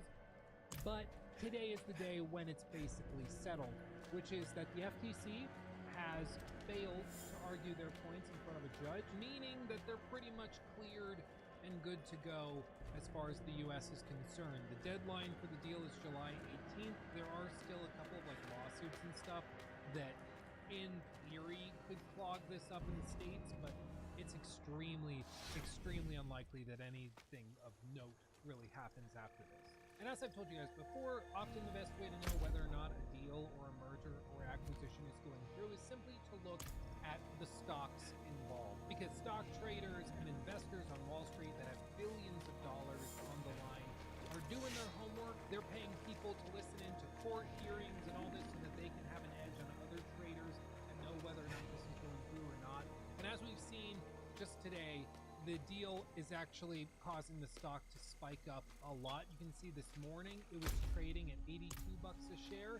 Now, after this decision, oh, it's 96 now. It shot up all the way into the low 90s, which, if you recall, the original offer from Microsoft was $95 a share.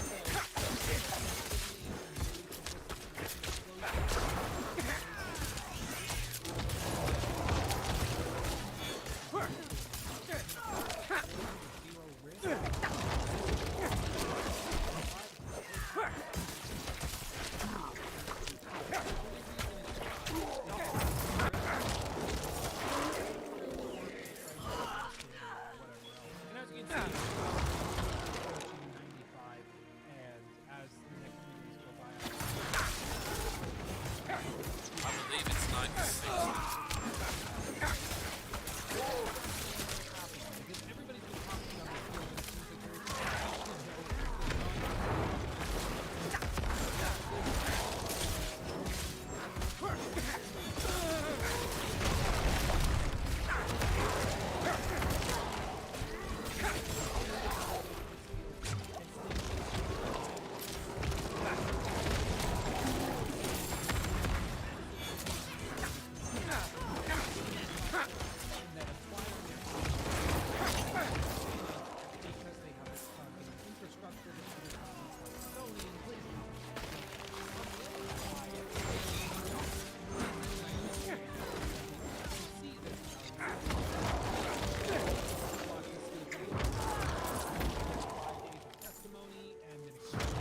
got the decision that dropped down, and basically this decision backhands everybody that was trying to make really lazy arguments as to why this deal shouldn't.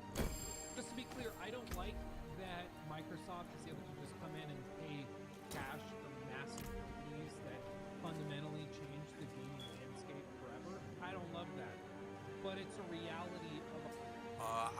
I would agree, but I don't know if we would be on the same page as to why. I think personally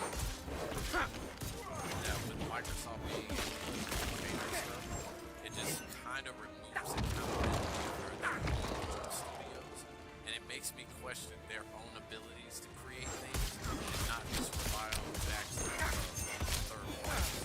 And that's something that they've been doing anyway without even paying. When it comes to buying, and again, I don't say that for Sony has in-house studios that they could probably create more and just and get more done and more effectively if they were to time things out right and be smart about things. Microsoft has been on this they've been on this high horse of being able to purchase stuff because the truth of the matter is they got money to do so why not, right? The issue that I see with it is that no matter how much you pay for it and no matter how many games that company puts out for you, it will never be your game, at least in my eyes. That's just the lie. Of course it's going to be theirs because they ultimately bought it, right? They didn't put the work into it, if that makes sense. So I would highly agree that I don't like the fact that they can just go around and throw around money. Everything is easy because but the truth of the matter is that they have this. You kind of got to accept it. It doesn't even come from, the crazy part is it doesn't even come from gaming, right? They get to charge you like hundreds of dollars for Microsoft Office. Not only that, but you're paying for their software, or like if you're not a Linux user or an Apple user, of course. And then even if you are a Linux or Apple user, you still, like, their products are just everywhere, so you're just never gonna escape from it. So they're making a lot of money off of what they do best, which is their software. So with that being said, yeah, of course they've amassed lots of money, trillions of dollars, just to be able to even spend this much on their games division, right? And that's just a reality that fans on both sides, if you're an Xbox fanboy, you gotta look at it objectively from the side. Well, they purchased this, but what are they producing? And then on the Sony standpoint, you got to look at it from the objective standpoint of, damn, we have exclusives, but they have money to buy all of this stuff. Now we can, like, the money that we were paying for timed exclusives, that Sony was paying for timed exclusives on their side, means nothing compared to actually owning the company. So he's right in that sense of there has to be an objective way to look at all of this, whether you like it or not. The reality is that they have the resources to do what they do. Our situation is that for one can happen, and as far as I can tell with my degree in corporate finance, speaking to a lot of my professors about this, it seems pretty clear and cut and dry that this deal made sense. There is no antitrust concerns or rules up in the court of law. As the saying goes, there's what we know, there's what we feel and believe, and then there's what we can see in court. And in court, they just weren't able to demonstrate any of these concerns regarding Microsoft and acquiring more games. As stated in the decision by Judge Corley this morning, Microsoft's acquisition of Activision. One of the reasons that they couldn't is because Sony's been doing the same thing. Sony's acquired a few companies of their own.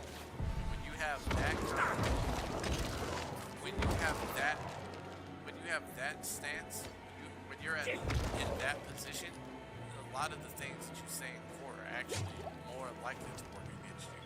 And I don't think that the FTC actually thought that all the way through when they were trying to stop this thing from going on. I just think that they were throwing out a bunch of random points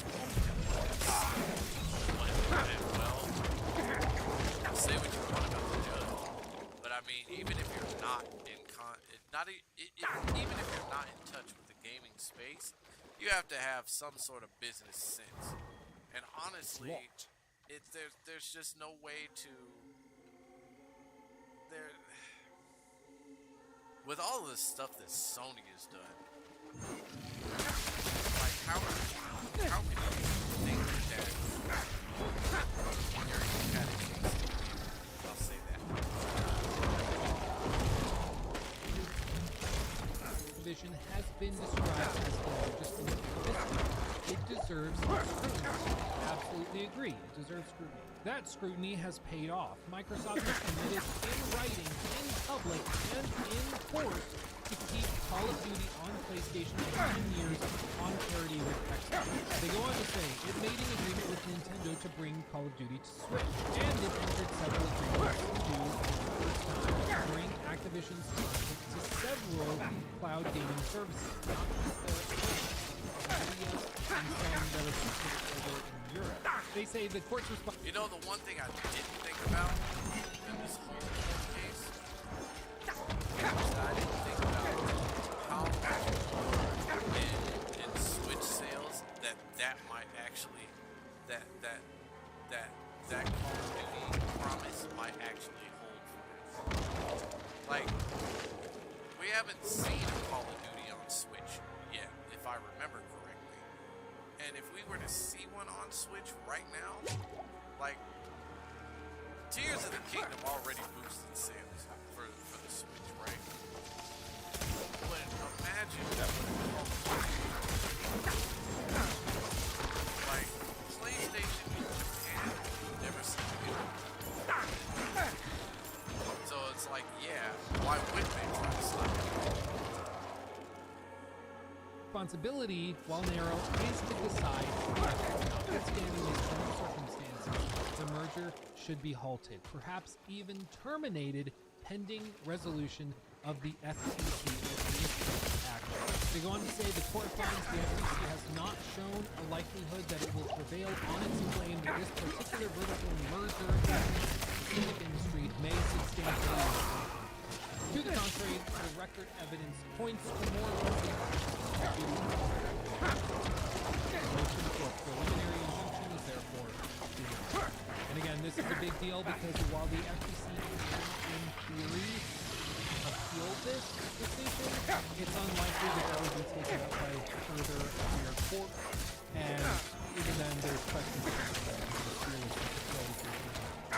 basically and listen, even if you are a PlayStation owner and you are looking at this like, oh my god, this would suck for Microsoft or Xbox to own Diablo over all of these things below. I understand that sentiment. And like I said, I don't like that this deal is going through. If I were the God Emperor of mankind, I would not allow deals like this to go through. However, that's unfortunately for everybody, not the world that we live in. And as far as I can tell, looking at this as skeptically and level-headedly as I can, there just isn't a lot of there in this argument against this acquisition going through. All of the arguments were very, very bizarre because when PlayStation was making the initial arguments against this deal, it was describing how Microsoft was exclusive to consoles to take games away from players on other consoles, which is perhaps a valid argument, but PlayStation is probably the worst company on earth to make the argument that... Exactly, and that's the position that they put themselves in. So basically what they're arguing is that if we can't do it, then nobody else should be able to do it. But they've been doing it for so long now, like, it's just crazy. And that's not to say that Microsoft has never done it in a day in their lives, but they have.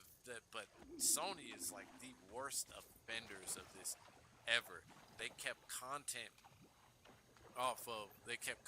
from other from Xbox and PC platforms for certain content on the 2019 Modern Warfare. Like they've done deals of timed exclusivity just to get people on to play. And mind you, can I just be real with games that weren't even worth it? If I gotta be honest, like they weren't even worth it. I played, and I did a review on it, but I played Deathloop. Deathloop is fun for a little bit. But is it worth the timed exclusivity that it got? No. I'd say Ghostwire was definitely worth it. But the issue with that is that when you don't have enough press for it, then who's gonna even want to try out such a game? And mind you, it is a very good game, Ghostwire. So they've paid for time exclusivity for a lot of stuff. They've paid to keep certain content. They did it with Destiny, and ironically, Bungie is now on Destiny, or Bungie is now with Sony. So now technically they can do that. But what was the excuse beforehand? There wasn't. Like Activision has been famously known for taking the cash where they can get it. And they'll ultimately do that. And when Sony was offering up as much money to them to get certain content taken and removed from other platforms to make theirs look good, I mean, you know, what do you expect? I won't have a child's blood on my hands. I saw my mother possessed. So they are the worst to make that argument straight up. That's not okay, because they've been doing it for 2 decades. Unimpeded, and everybody loves their exclusives, so nobody seems to really mind. It's just that now Microsoft is going to start playing the same game. Now PlayStation is getting really upset. I understand why. It's a big deal for their business. It sucks, but it's just a bad argument. It just is. And other arguments against this deal going through didn't hold much water either, such as saying just broadly that this would lessen competition. To the contrary, as far as the court is concerned, previous to this deal going through, if you wanted to play Call of Duty, you needed to buy a $550 console from either Microsoft with an Xbox or from PlayStation with a PlayStation 5, or buy a PC for even more. There was a big variation. However, owned by Microsoft, Call of Duty is going to be brought to xCloud, to NVIDIA's GeForce Now, to all of these other cloud gaming platforms which don't have that upfront cost. Whether that sounds good to you, personally to me, cloud streaming is terrible, but whether or not that's practical for our particular play styles or preferences, that does increase the amount of access to these games. It just does. You don't have to like it. It doesn't have to be you that it now appeals to, but there is a population out there that previously couldn't play these games that will now be able to with cloud services, thanks to It's just a fact of the matter as far as the court is concerned. So all of these arguments against the deal just don't really hold up. And then you have to ask yourself, okay, well, if none of these arguments hold up, why are we fighting? Like, what's the problem? Why is this not just going through? And that's pretty much where the devil's landed. And that's why pretty much every legal analyst that I've looked up and been following on this case has said, we don't really understand why there's all of this hullabaloo about it. It's a big acquisition, sure, but on paper, it doesn't make sense. No matter where things go from here, it seems like the deal is going to close probably by the 18th of this month, so within just a week or so. And after that, we probably are going to see a very slow adjustment. You'll see some games like Diablo IV, I'm sure. You're going to start to see stuff like that happen, exclusive bundles available for Game Pass subscribers and Call of Duty and things like that. But it's going to be probably a year or two before you start to really notice big changes. And as for whether this helps the games and studios, only time will tell. I've said many times, I'm not impressed with how Microsoft manages their studios. I don't think they've figured that out yet. I think they have a lot of work to do before they can consistently follow the pilot. So I would not hold my breath for all of a sudden these games to just become really good or really polished. I would not expect it to happen. Because fundamentally, these are the same people. They're just now going to be owned by, instead of being owned by shareholders, they're owned by a bigger company that has shareholders. So it's just two sides of the same thing. But anyway, I wanted to get this video out there before it got too late. Offer my thoughts on all this. Short and sweet, TLDR. I'm not thrilled that this deal is going through, but I'm not obtuse enough to think that this should have been wrong. At least according to U.S. law and U.S. antitrust concerns and regulations. It just wasn't there, so it seems as though the deal's going. One of the issues that I have with the fact that they tried to block it, and I always say this, where was that Cinemax? Because that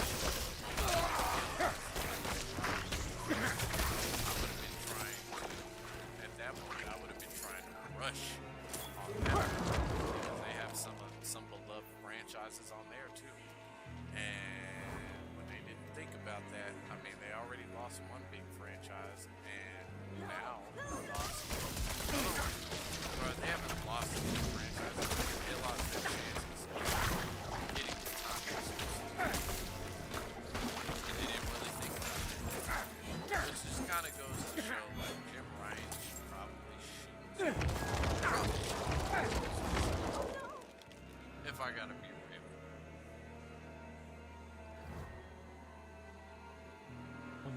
Even if the CMA refuses to adjust their ruling, which as of right now, a couple minutes before they announced that the CMA is amending the final resolution to some of their concerns for remedies. They've come to an agreement to get this thing across the finish line. So it seems like the CMA is going to lift any concerns or any bans that they have on the deal. But even if they don't, I think Microsoft will push this through, and they'll just publish Activision games in the UK too, and other distributors to get around the regulatory troubles. The deal is worth $70 billion. There's no way they just walk away and pick the UK's delicacy. So I would fully expect this deal to go through. I had a feeling that this would go through for a while. When the CMA stood up and tried to block it, there was a lot of concern and anxiety.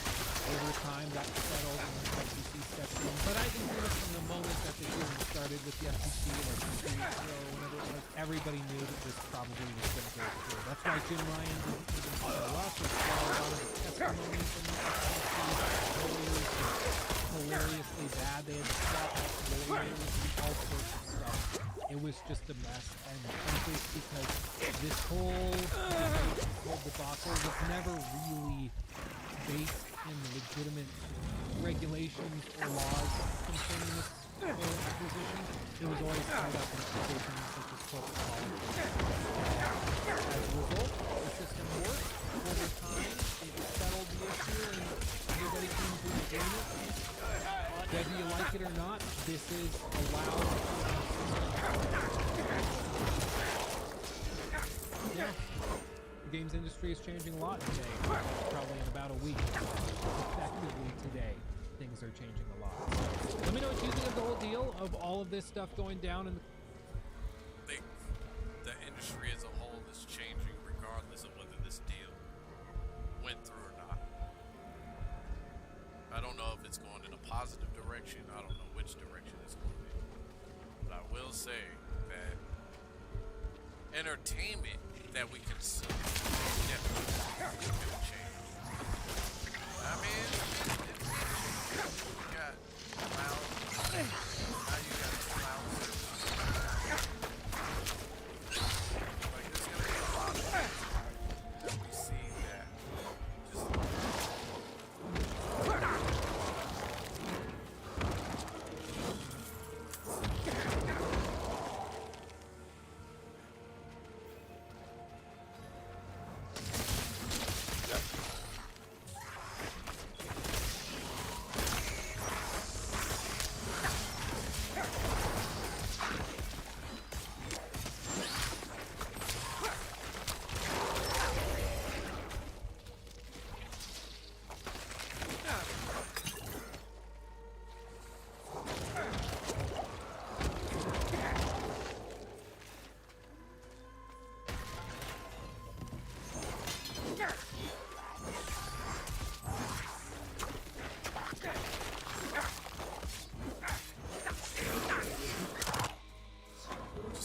to a safe space at this point.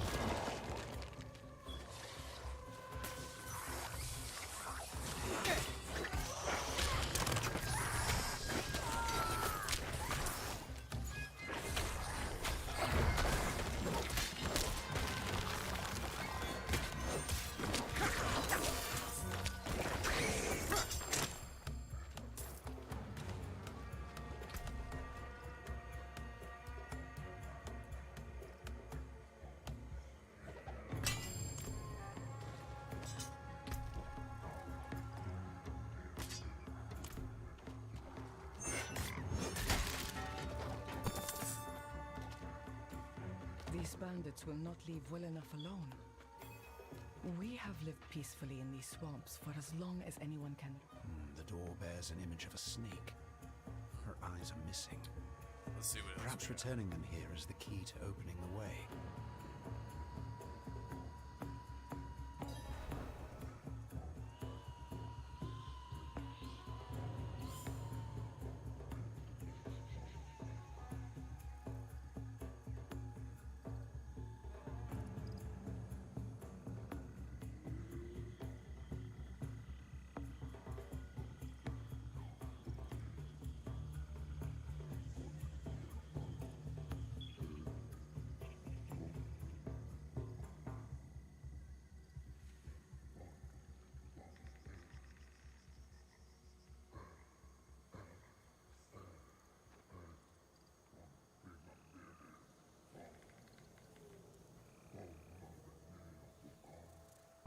I want to see this.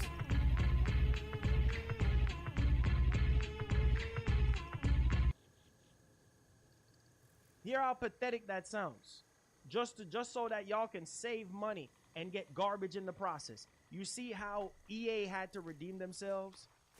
EA was just, oh my god, horrible back in the day. Unfinished, unpolished, buggy, glitchy game. And they had to redeem themselves with Dead Space.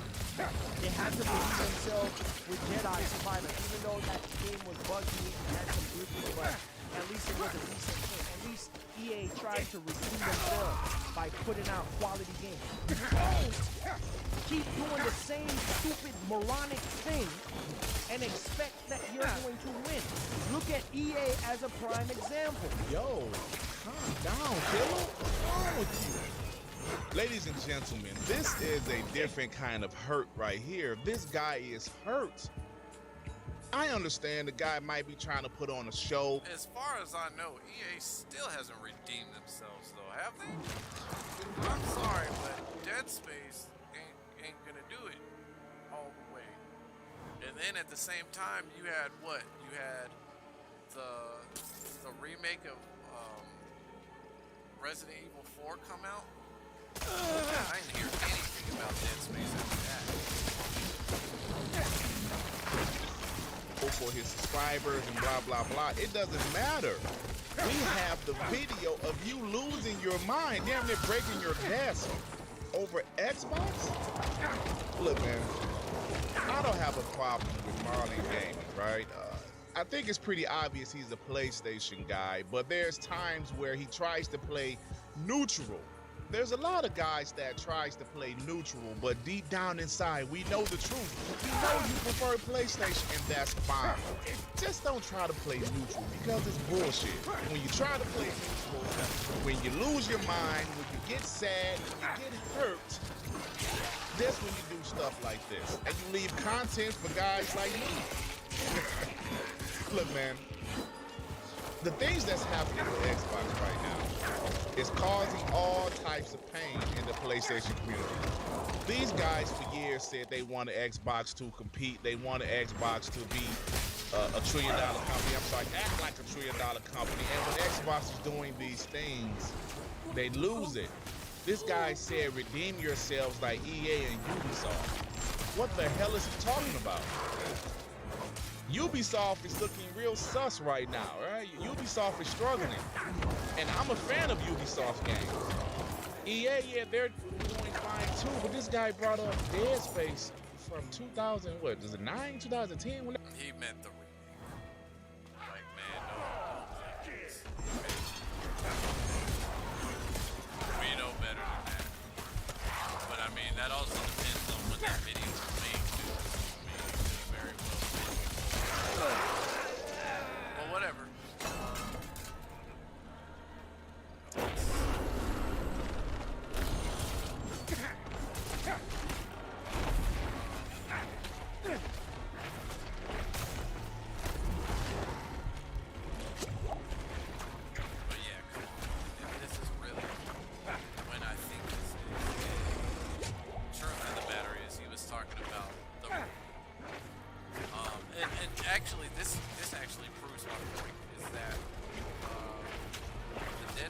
remake doesn't really talk about that much, especially not when you had the Resident Evil remake come out. So I mean, if he doesn't even know about the remake, then I mean that has EA really redeemed themselves. I think that's a stretch. I think that is a heavy stretch to say that they redeemed themselves. And Ubisoft, yeah, Ubisoft was sucking hard. Whenever Dead Space came out, unless he's talking about the remake, EA is doing a lot better, but what is he talking about? And these guys love to bring up Redfall. Microsoft needs to be like Ubisoft and be like EA, redeeming themselves. Oh yeah. We didn't do our jobs. We didn't do our jobs when it comes to Starfield. Not Starfield. Redfall. So let's try to pretend like we're gonna do our job with Starfield. Oh, Redfall. Yes, Redfall was an L. Yes, I finished the game. It wasn't Austin's best effort. But they acting like Xbox has had a bunch of shitty games the last 3 or 4 years. They bring up Redfall, like I said. We're not gonna play that role like they have to. But I mean, then again, you can't really come out with shitty games when you don't have games at all. So I mean, there's that argument too. Redfall was a godsend to these PlayStation fanboys. Redfall was so much ammo for their console war banter. Because, yes, Redfall was not a great game. So these guys grabbed Redfall to act like Xbox didn't win Publisher of the Year in 2021. They acting like Xbox didn't have quality games. Hell, since Redfall, before Redfall, the other game that wasn't that great was Crackdown 3. So listen, this guy Marlon has lost his mind completely. And you know, let's watch some more clips from this guy. Microsoft sit there and half redeem themselves in a showcase. Yeah, baby. Yeah, baby. See them games over there, baby. They showed off 11 games, baby. See, told you, baby. They got 11 games, 11 first-party games there, baby. 14 games there, baby. Well, majority of them we didn't even see freaking gameplay. In-engine footage there, baby. Yeah, baby, this. Yeah, baby, that. Oh, it's so great. It is so great, baby. So it's clear the Xbox Game Showcase, it was good. And because it was good, we got guys like him losing his mind. Baby, yeah, baby. I'm sorry, this shit is cringe, man. I gotta be real, it's cringe. Like I said, I don't have a problem with the guy, but this shit is cringe. For you to be this upset about Xbox actually competing, for you to be this upset that Xbox showed 11 first-party games at their showcase, baby. Look at yourself, Marlon. You're losing it, bro. Just calm down, man. Calm down. It's really not that serious. Oh my God. He took the words right out of my mouth. It really is not that damn serious. If anything, it's funny. You gotta love the passion of the fans, but at the same time, man, this is kind of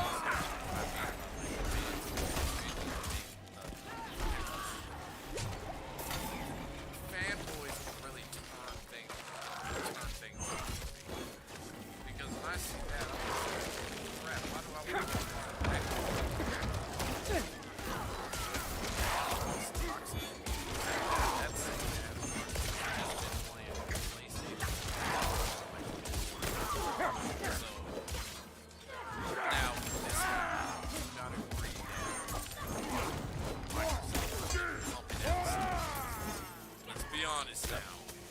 just be honest with you. Like, both of these consoles have really been struggling. They've both been leaning off the backs of third parties. And all Microsoft has really been doing, even before like the pandemic, is just been purchasing the third parties that they've been leaning on. So it's just one of those deals where it's like we both gotta have some kind of reality. Now, I didn't know that Microsoft got Publisher of the Year.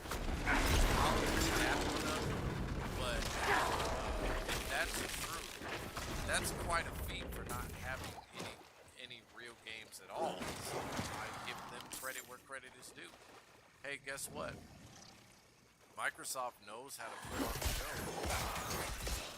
When it comes to deliveries, sticking to the land.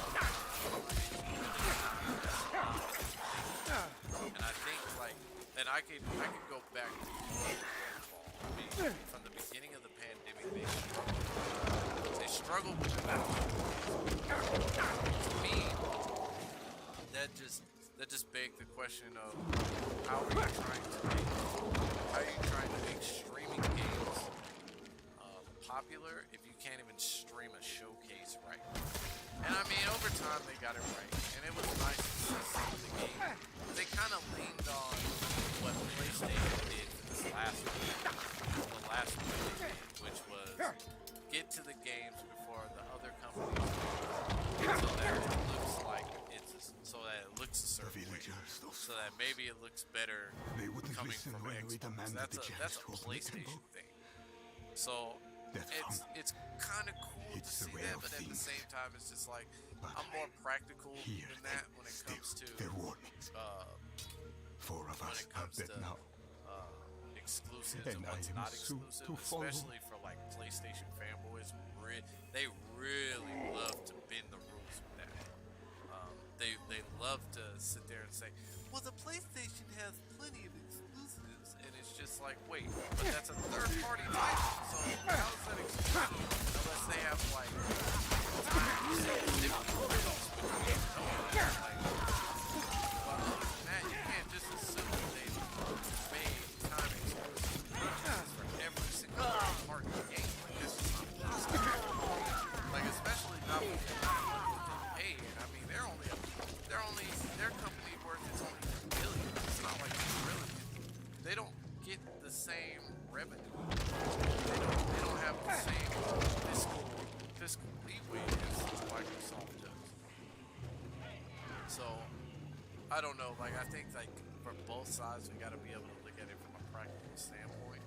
I think that really gaming as a whole has been hurting for something great, and I think this is the year. This is the greatest year for gaming in a long time, and it's not even because of Microsoft or Sony. It's because of Capcom. You have From Software. You have Nintendo. That's been holding it down, and I mean, I'd argue say what you want about Square Enix, but they kind of held it down with 16 too, even though like it's a whole like mess of story combined with God knows whatever they were trying to do. It's still a relatively good game. So I think we have to be more practical with that in this particular game. When it comes to how things have been going in the game, I can't give credit to either one because both have done stuff that's just been absolutely in the sense. God, man. The Xbox Game Showcase showed a lot of great things, and these guys know that PlayStation roadmap looks like dog shit. Xbox roadmap looks great. So now they're mad because Xbox fans are excited about the future of Xbox, and people are saying the Xbox Game Showcase was good. Now he's mad about it, baby. Look at yourself, man. Chill out, Marlon. It is not that serious.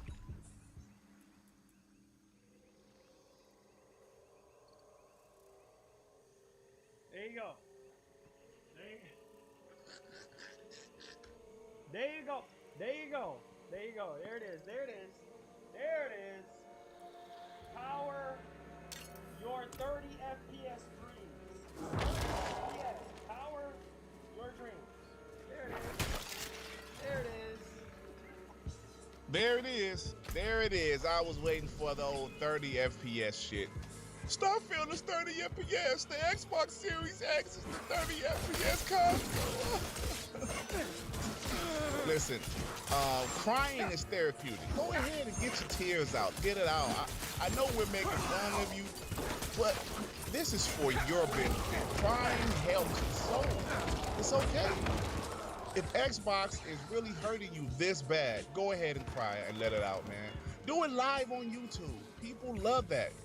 Your subscribers love to hear the hate for Xbox. But we know the truth. The truth is you're hurt. You're hurting. It's just over Xbox, man. These guys want Xbox to be shit. They want an Xbox to continue to not compete. They want an Xbox to be a L, as they call it. But things have changed. Xbox roadmap is looking crazy. Fable hurt y'all feelings. Dude, that's not gameplay. These games have no gameplay. Clockwork Revolution hurt y'all feelings. All of these games hurt y'all damn feelings. Hellblade 2, oh, it's not gameplay.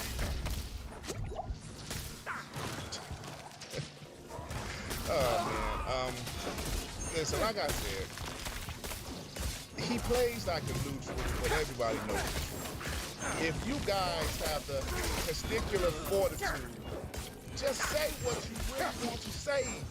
Stop being cowards and acting like you're neutral. Just say what you want to say.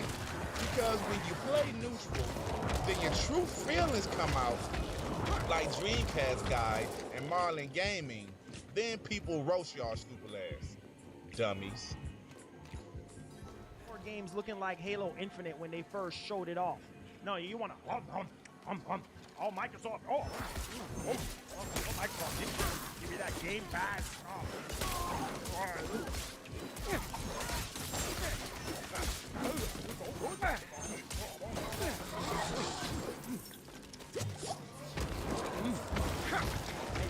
Sony? You want some of this Sony quality? Nah, get that out. Get that garbage out. Oh, Game Pass. So good. So good, Microsoft. Oh, get that Sony garbage out of here.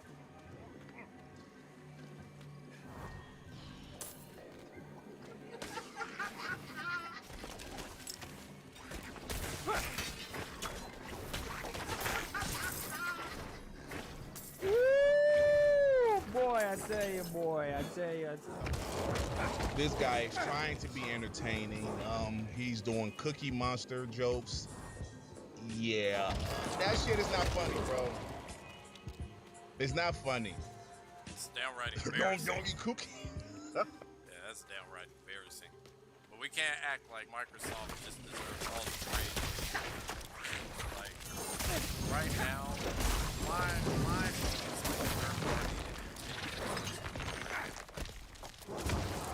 third party people double by the end of this year.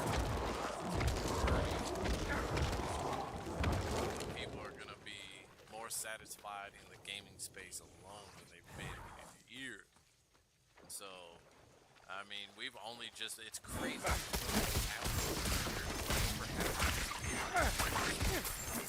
So, I don't know, I think that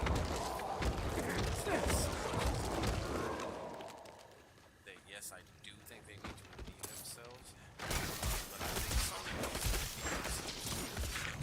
Like, I don't think that it's possible.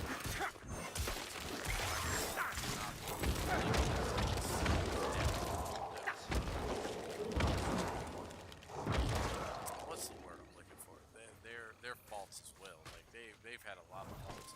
Like one of their biggest faults has been paying for this time exclusivity that they have been, and paying for making certain content exclusive from other platforms. Now that Microsoft has basically shown that hey, we can drop a bunch of money and we can end this right now. Like now they gotta actually think.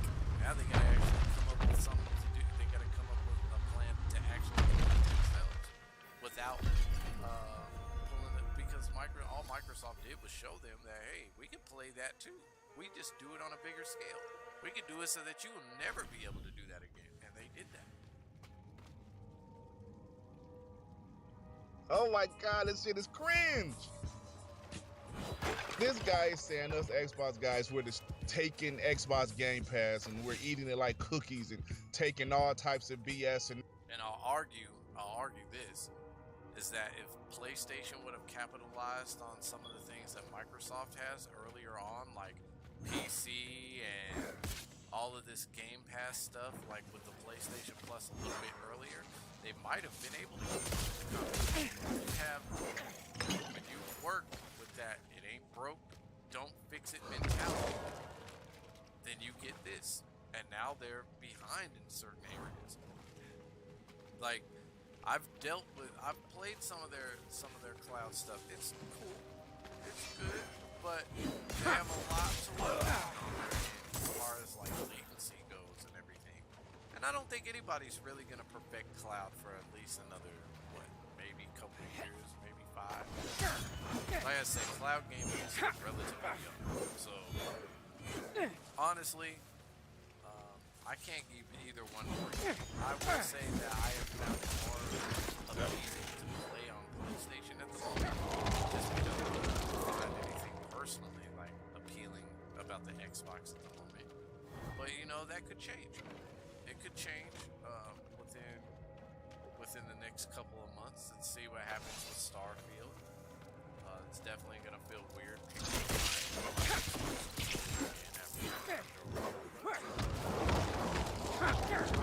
I'm just saying, like, all the way around, like, I don't know what this guy's stance is. I don't know if he is, if he's like an Xbox fanboy or if he actually is neutral. It's really hard to tell.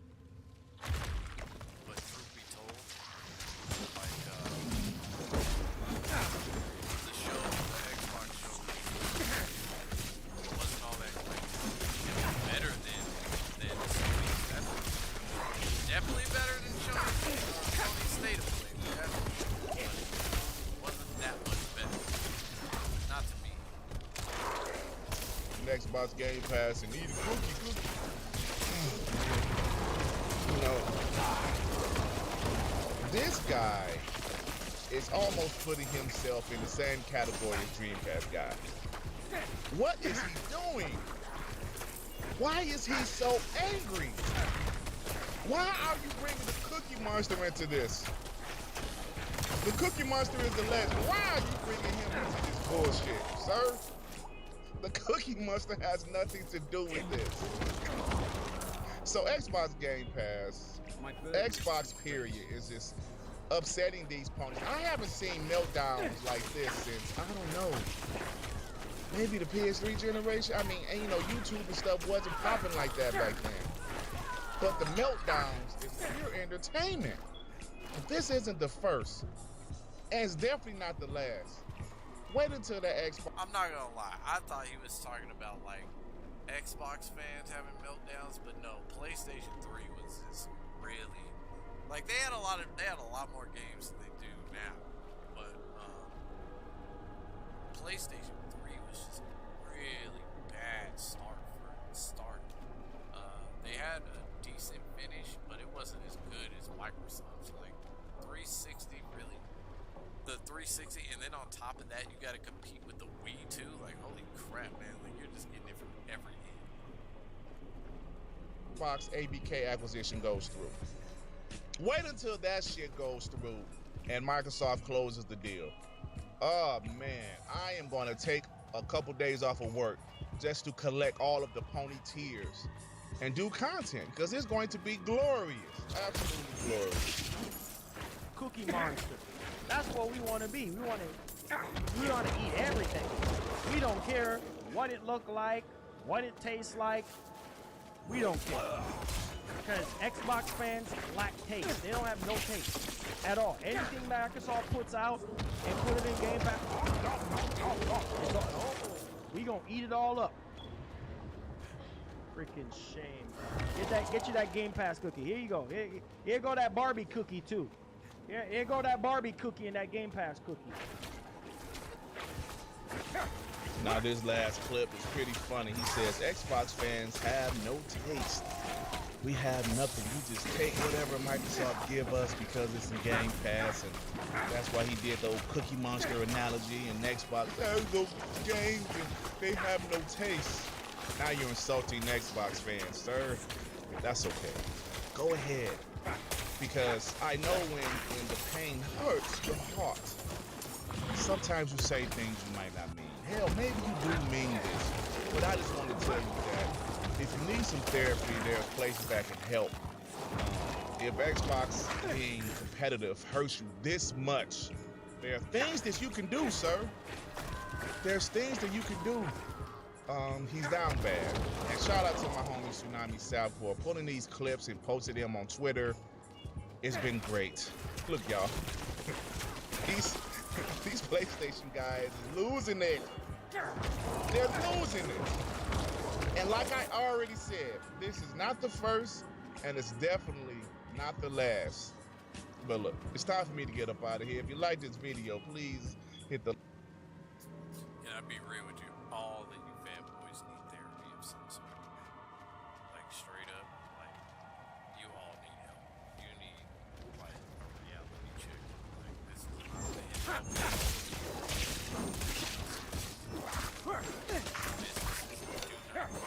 Whether or not you,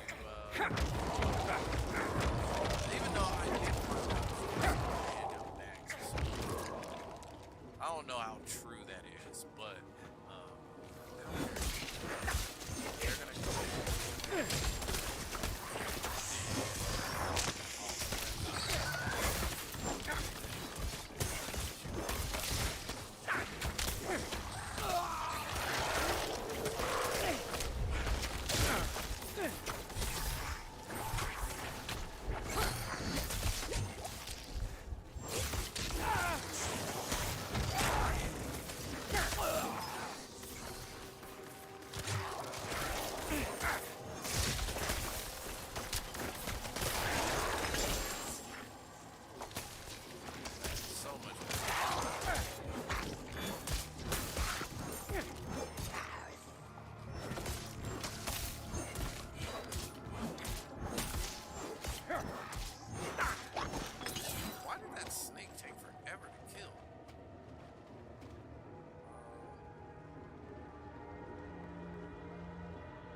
let's look up one more.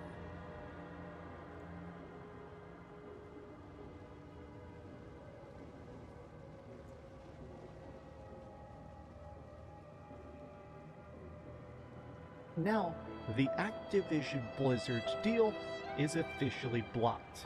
It's done. Microsoft is not buying Call of Duty.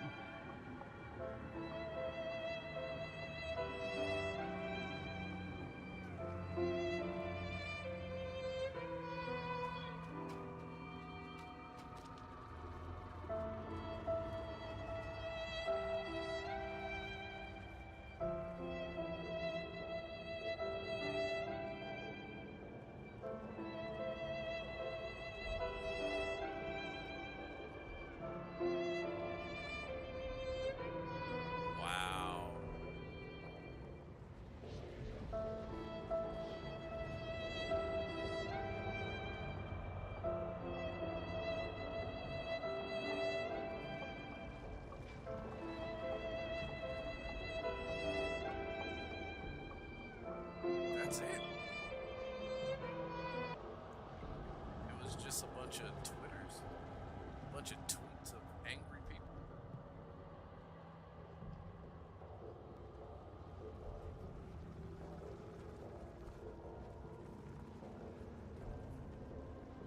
The video game industry has just been permanently changed. Microsoft buying Activision Blizzard for $69 billion has completely altered the landscape. We are now in the age of acquisitions. Everybody is going to be spending every spare penny trying to buy exclusives. Sony, Microsoft, Embracer Group, Tencent, third-party publishers, first-party publishers, everybody is going to be trying to climb their way to the top of the money pile by spending the most money. But with the buying of Activision Blizzard, people are starting to wonder, okay, how is Sony going to get revenge? What is it that PlayStation could buy that would even compare to the completely insane scope of Call of Duty and King and freaking World of Warcraft? Let's talk about the idea of who they're going to grab. Alright, let's do that. What's up, gamers? Dreamcast Guy here. Hi, hope you're having a great day. If you could like this He does not sound like he's having a great day, that's for sure. video and subscribe if you haven't already. So, we're going to be taking a look at a lot of different tweets today and taking a look at a big article by Paul Tassi. But I want to start things off with this tweet he dropped yesterday. I bet Sony pulls the trigger on Square Enix or FromSoft. Now, to me, I would honestly be surprised if From Software allows themselves to be purchased by anybody. If anything, I would see Square Enix being purchased by Sony. I could definitely see that. I would honestly be shocked if From Software was to be purchased by anybody, and I mean anybody. I think these are probably the safest bets. It does seem like, in general, PlayStation obviously loves to work with Square Enix, and they have had some pretty good partnerships with FromSoft in the past. And if they were able to make... I only know of one, and that was Bloodborne. And oh no, I'm sorry, two. That was Demon Souls and Bloodborne, which the people have been looking for sequels for those for years, and they're probably not going to get them. And if they do, because keep in mind, I'm a From Software fan too. I'm just very realistic with this stuff, okay? Honestly, would you want the integrity of your story to be down by putting out sequels? Sometimes sequels aren't all that great.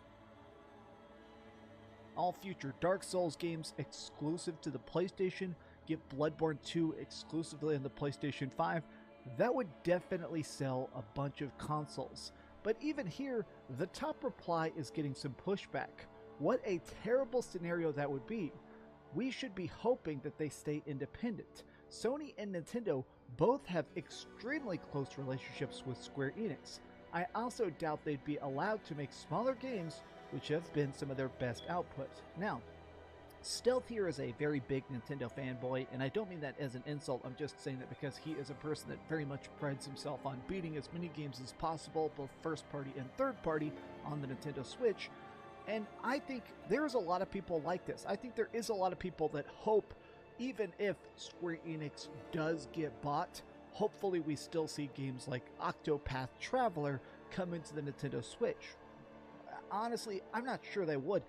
In my mind, if Sony ends up buying Square Enix, they're going to lock that down. They're going to make it where games... Because Sony is like the worst people to buy, to make purchases. Like, oh man. Like, I'm surprised Xbox still gets Destiny, to be honest. I'm honestly shocked by that. But they are the worst people I would expect to make a purchase, if they make a purchase, they're not keeping anything on anything else. Like, their ultimate goal is to crush the competition, or in their eyes, competition. That's their thing, right? Hold on, I got some stuff. Let's see what happened.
wow, what is happening in these and on Twitter and all this, Facebook? This is nuts.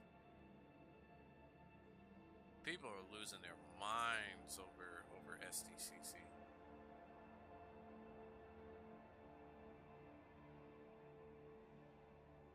Only ever come out on their console, which is a bit of a mixed bag. I like playing Final Fantasy games on my PlayStation 5. FF16 definitely looks gorgeous, but Stealth is right.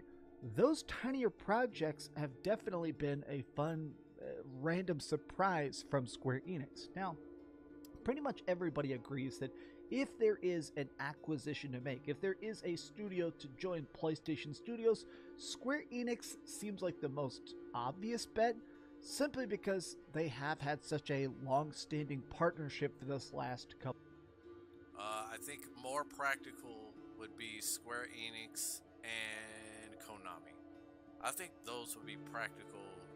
Those would be the practical things that Sony buys. But if From Software allows themselves to be purchased, I mean, it's a good thing I play on all consoles, but geez, man, like that would suck. Couple years. Here's why it's difficult to compare them though. This is the size of what Microsoft just bought. Like, actually consider that. Here is the entire rest of Xbox Game Studios. You can see here we have 343 Industries, Obsidian, Rare, we've got Ninja Theory, up here In Exile, Bethesda, man. Arcane, ZeniMax, like this is everything that Doom, Skyrim, everything is this tiny chunk. This is Halo, this is Sea of Thieves, this is freaking so much stuff. All of Activision Blizzard is humongously, it's like 2/3 of the entire company now is going to be stuff that's making Diablo 4, making Overwatch. Here's another question. Does Microsoft need to buy anything else now? Skins over here. That's the better question. Your King, obviously Candy Crush, and then we have just all these other subsidiaries that are working on different versions of Call of Duty, Infinity Ward, Treyarch. This is such a big buy that them buying Square Enix will be good because, you know, obviously it's going to make it where they're going to be able to nail down more exclusive games. But if we're talking sheer manpower, Xbox just bought the farm. Xbox just made a deal so freaking big. I mean, financially, Sony can't keep up with this. Obviously, Xbox is a $2.3 trillion. At least he's realistic with it, man. Like, yeah, they can't keep up with that. There was no way that Sony could have bought, they could have hoped to purchase Activision. But it makes their little timed exclusivity deals look like chump change compared to what Microsoft just spent, or what they're about to spend anyway. $1 trillion company, Microsoft is able to simply pay to win. But this is such a big, I mean, I genuinely believe that the nature of video games has changed. At this point, you know what? Another thing is Sony could purchase whatever they want and they would still not equate to this deal right here. That's the crazier part. Nobody is ever going to make it in acquiring this big ever again. And people are actually making this interesting point. People are talking about Sony buying Square Enix, but this is not a comparable purchase to Activision Blizzard. Square Enix does not own Dragon Quest, they don't own Kingdom Hearts, so what they're getting if they buy them is Final Fantasy, Nier Automata, the Mana series, you know, Secret of Mana and stuff like that, and Sony already has the new Final Fantasy games exclusively. This would not be as big of a win as obviously getting games like Call of Duty and Diablo 4. No, but From Software might soften the blow a little bit. And From Software is very, very, very popular. And they are very successful at what they do. And with Armored Core 6 coming out, and they already have gameplay footage for that, that shows like anybody, you know what? I don't know if anybody's ever seen Rurouni Kenshin or not, but his style, what was it? The Hiten Mitsurugi style, where it said that whoever side the Hiten Mitsurugi style fights on, it will win ultimately because of how strong it is. That's From Software in a nutshell at this very moment. From Software has such a strong, they have such a strong system that anybody that were to purchase them would never run out of games, period. Based off of how they've been releasing games lately and how they've been organized, how they've been, and that's why I say, like, I would honestly be surprised if somebody were to pick up From Software, because they have a system that already works for them. Like, why would you want to fuck that system up? That's one of the few exceptions of, God, I'm sounding like a fanboy right now. That's one of the few exceptions that I would make as far as if it ain't broke, don't fix it, because that's one of those systems that you need in today's landscape. On Game Pass, that is objectively going to sell a lot of consoles. A comparable and more sensible purchase would be if they bought something like Roblox. Very weird to think about. Roblox is like that little kids game that makes, I mean, billions and billions and billions of dollars. It's like a game engine that... However, that is practical, though, because you need something that's just as popular as anything that Activision Blizzard can push out in order to compete with that. The question is would you be able to actually purchase Roblox? That's the bigger question. That kids can buy little tiny mini games in. I know they did like a Sonic game in it and stuff. I'm not even insulting Roblox. I'm just saying that predominantly it's marketed towards children, which has made it extremely profitable. But if you look at Sony's moves lately, it's clearly a push towards live service games, and Square Enix doesn't have a good track record outside of Final Fantasy XIV. Personally, I don't like to see big purchases like that to be made by platform holders anyways, and I hope a regulatory body stops this from becoming a mass purchasing and consolidation arms race. This is one of the biggest points that I see. Xbox fanboys get really mad when you talk about this, and I think that Sony fanboys fully don't understand the concept, but mass consolidation is taking place, and this is a bad thing. Take a step. I don't know if it's a bad thing, but I do know that Microsoft has definitely set the tone for how deals are going to be made in the future. So that's something that people are either going to eat up or they're not. And they're not going to give two shits less because they're more so worried about making the dough, making the money. Step back, take your hands off the keyboard. I'm not trying to attack your favorite plastic box, but historically, big companies owning bigger chunks of the industry has always been bad. Look at streaming services, look at cable. God, can I say, like, it's crazy, and I know this is going to be like, this might sound mean or whatever, but it's him, so I'll make the exception. Like, when he talks, like, it feels like, and I watch him, it feels like spit is going to come out of the fucking screen. Like, that's what it seems like. I could very well just be tripping, but that's how he talks.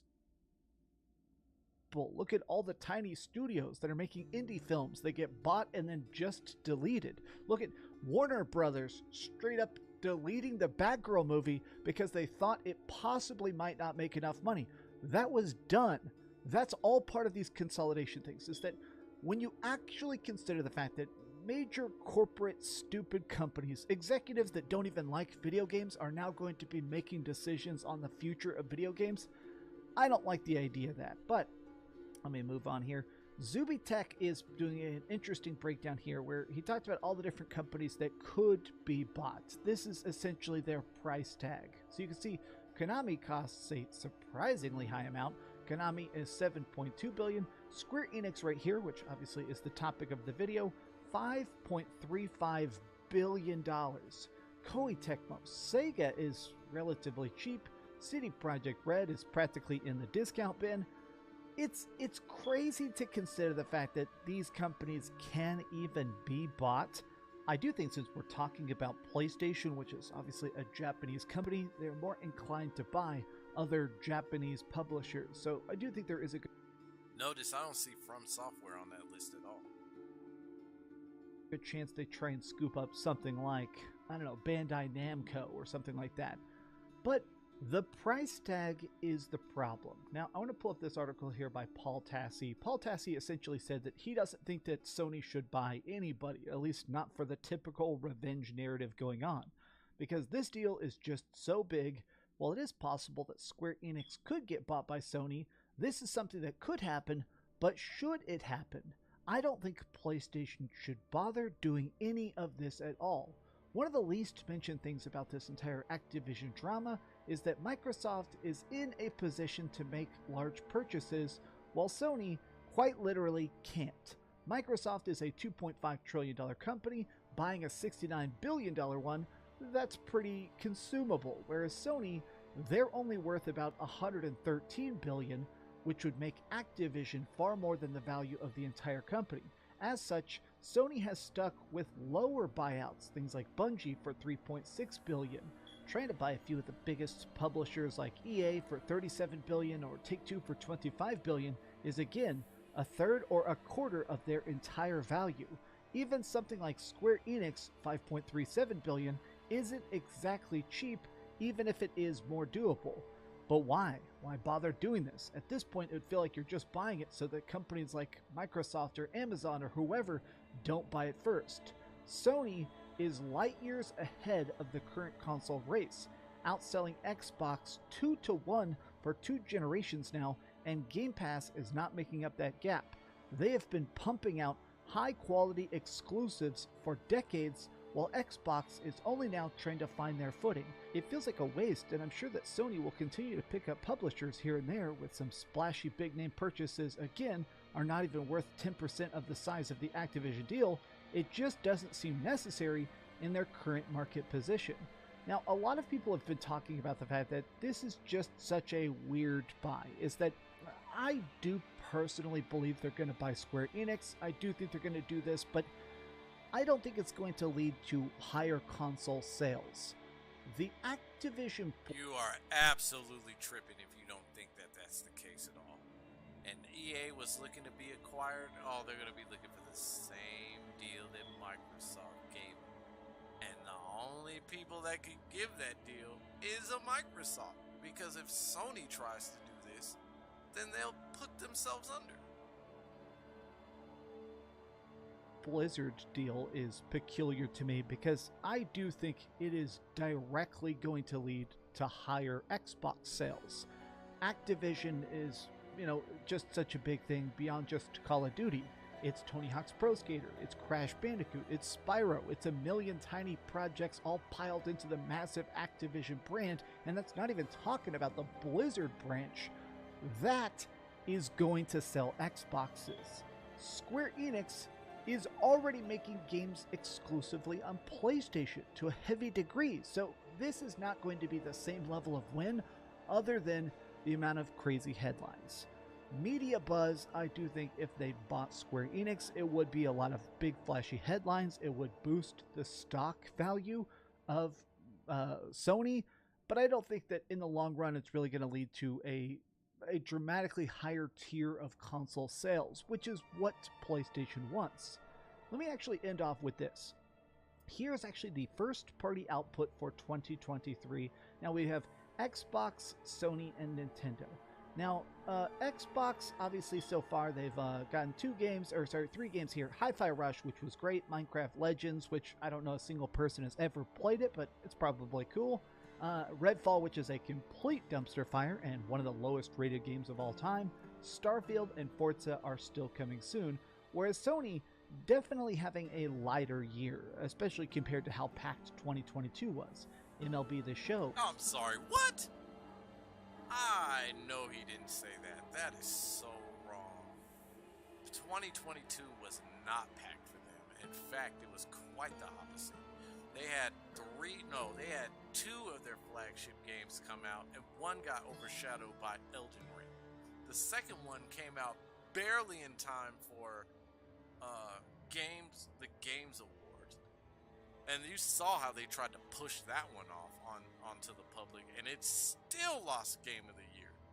So how is 2022 any better? Horizon Forbidden West Burning Shores, which was Perfect, Firewall Ultra, which is a PlayStation VR game, Spider-Man 2, Stella Blade, and Helldivers 2. Now, personally, I'm extremely excited for Spider-Man 2 and Helldivers 2. Huge fans. You look like the type of person that would be extremely excited for Spider-Man 2. And you look like the person that would be excited for Scatterblade. Sorry, those are not titles I am looking forward to personally. You can look forward to whatever you want, but you definitely look like the type of person. As well as the type of person to spit outside of the screen, even though you are not in person. Of Spider-Man 1 and Helldivers 1, big fans. Nintendo, though, when it comes to actual exclusives, is just stomping everybody's faces. Zelda, Metroid Prime Remastered, Super Mario RPG, Super Mario Wonder, oh my god, Fire Emblem Engage, Kirby. So, my thought is just this. Buying Square Enix would be a very dramatic purchase. It would definitely get people talking, but I don't think... No, it wouldn't. It's not that fucking exciting.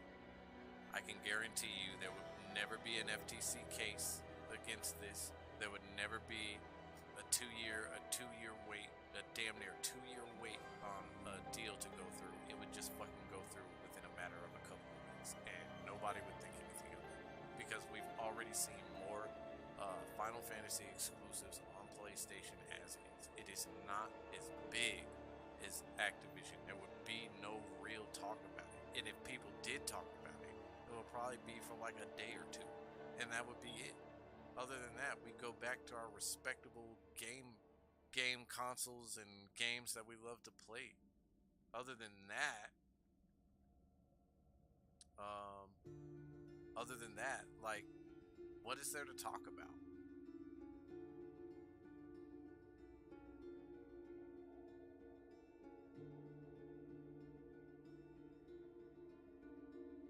Wait, I just got a notification for something.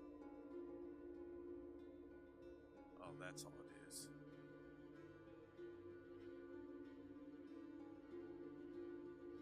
Oh wow, people have been posting in this and I haven't even seen the post. Crazy. Alright, let's continue this. I think it's going to lead to the kind of return on investment, the ROI, that Sony probably hopes for. I am still nervous about the consolidation. This isn't about Sony versus Xbox. To me, I'm actually just kind of nervous about this consolidation because Xbox can pay to win. Xbox can just straight up buy everything. As long as it gets approved in court, Xbox cannot buy everything. They may have a lot more money than Sony, but they cannot buy everything. Like, that would be monopolizing the game, and they would get a lot of pushback for that. And if they are that dumb to do that, well then, you know, that's a lot of money that they just spent in court. So pretty much eat the entire industry and kill whatever they don't like. And I just don't like the idea of that. I don't like the idea of Sony buying up a bunch of stuff just to kill Xbox. I don't like the idea of Xbox just starving out Sony. To me, I want competition.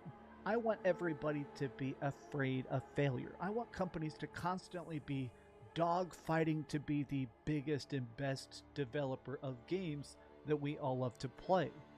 But I guess we're going to find out. A lot of this is speculation for stuff that's not going to happen for 10 years. But, you know, it's fun to imagine how screwed we all are. Is it really, though? Because, man, you don't sound like you're so happy about it. But what do you guys think?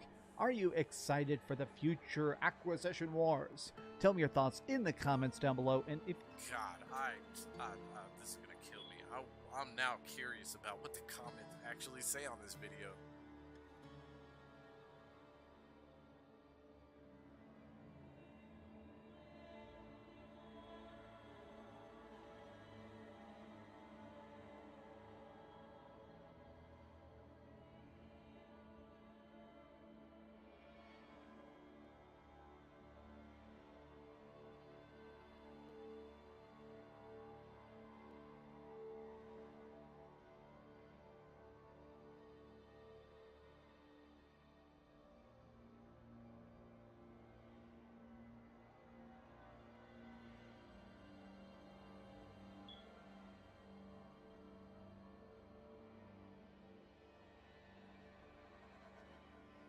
there's nothing interesting in these comments. It sucks.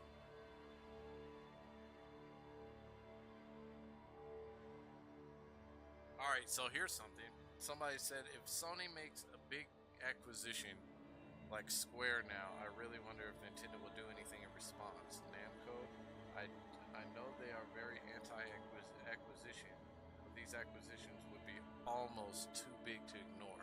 No, Nintendo does not make acquisitions because they already have a fortress of stuff of their own. They don't need to make fucking acquisitions, which is probably why they're anti-acquisition in the first place. So if you don't recognize that out of everybody, like Nintendo's been hanging out on their throne in Mount Olympus, doing nothing about anything except pumping out what people are looking for, which is games to play. And man, like, I don't know how many times I can say it, like, Nintendo should never be in this conversation ever. This is a Microsoft and Sony deal. This is Nintendo is in a league of their own. They are not worried about anybody else. I guess I have to wait for this deal to go through for Fanboydom. Because, man, there's really not too much going on in Fanboydom with this deal. So, I guess we'll wait till next week for that one. Streaming with Soul, though, it's coming tomorrow. And then I'll actually be doing 2 streams tomorrow. So, it's been fun talking about this stuff.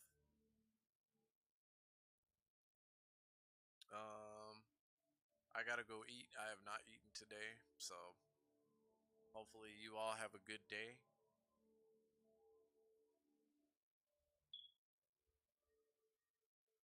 I hope that you all play some fantabulous games.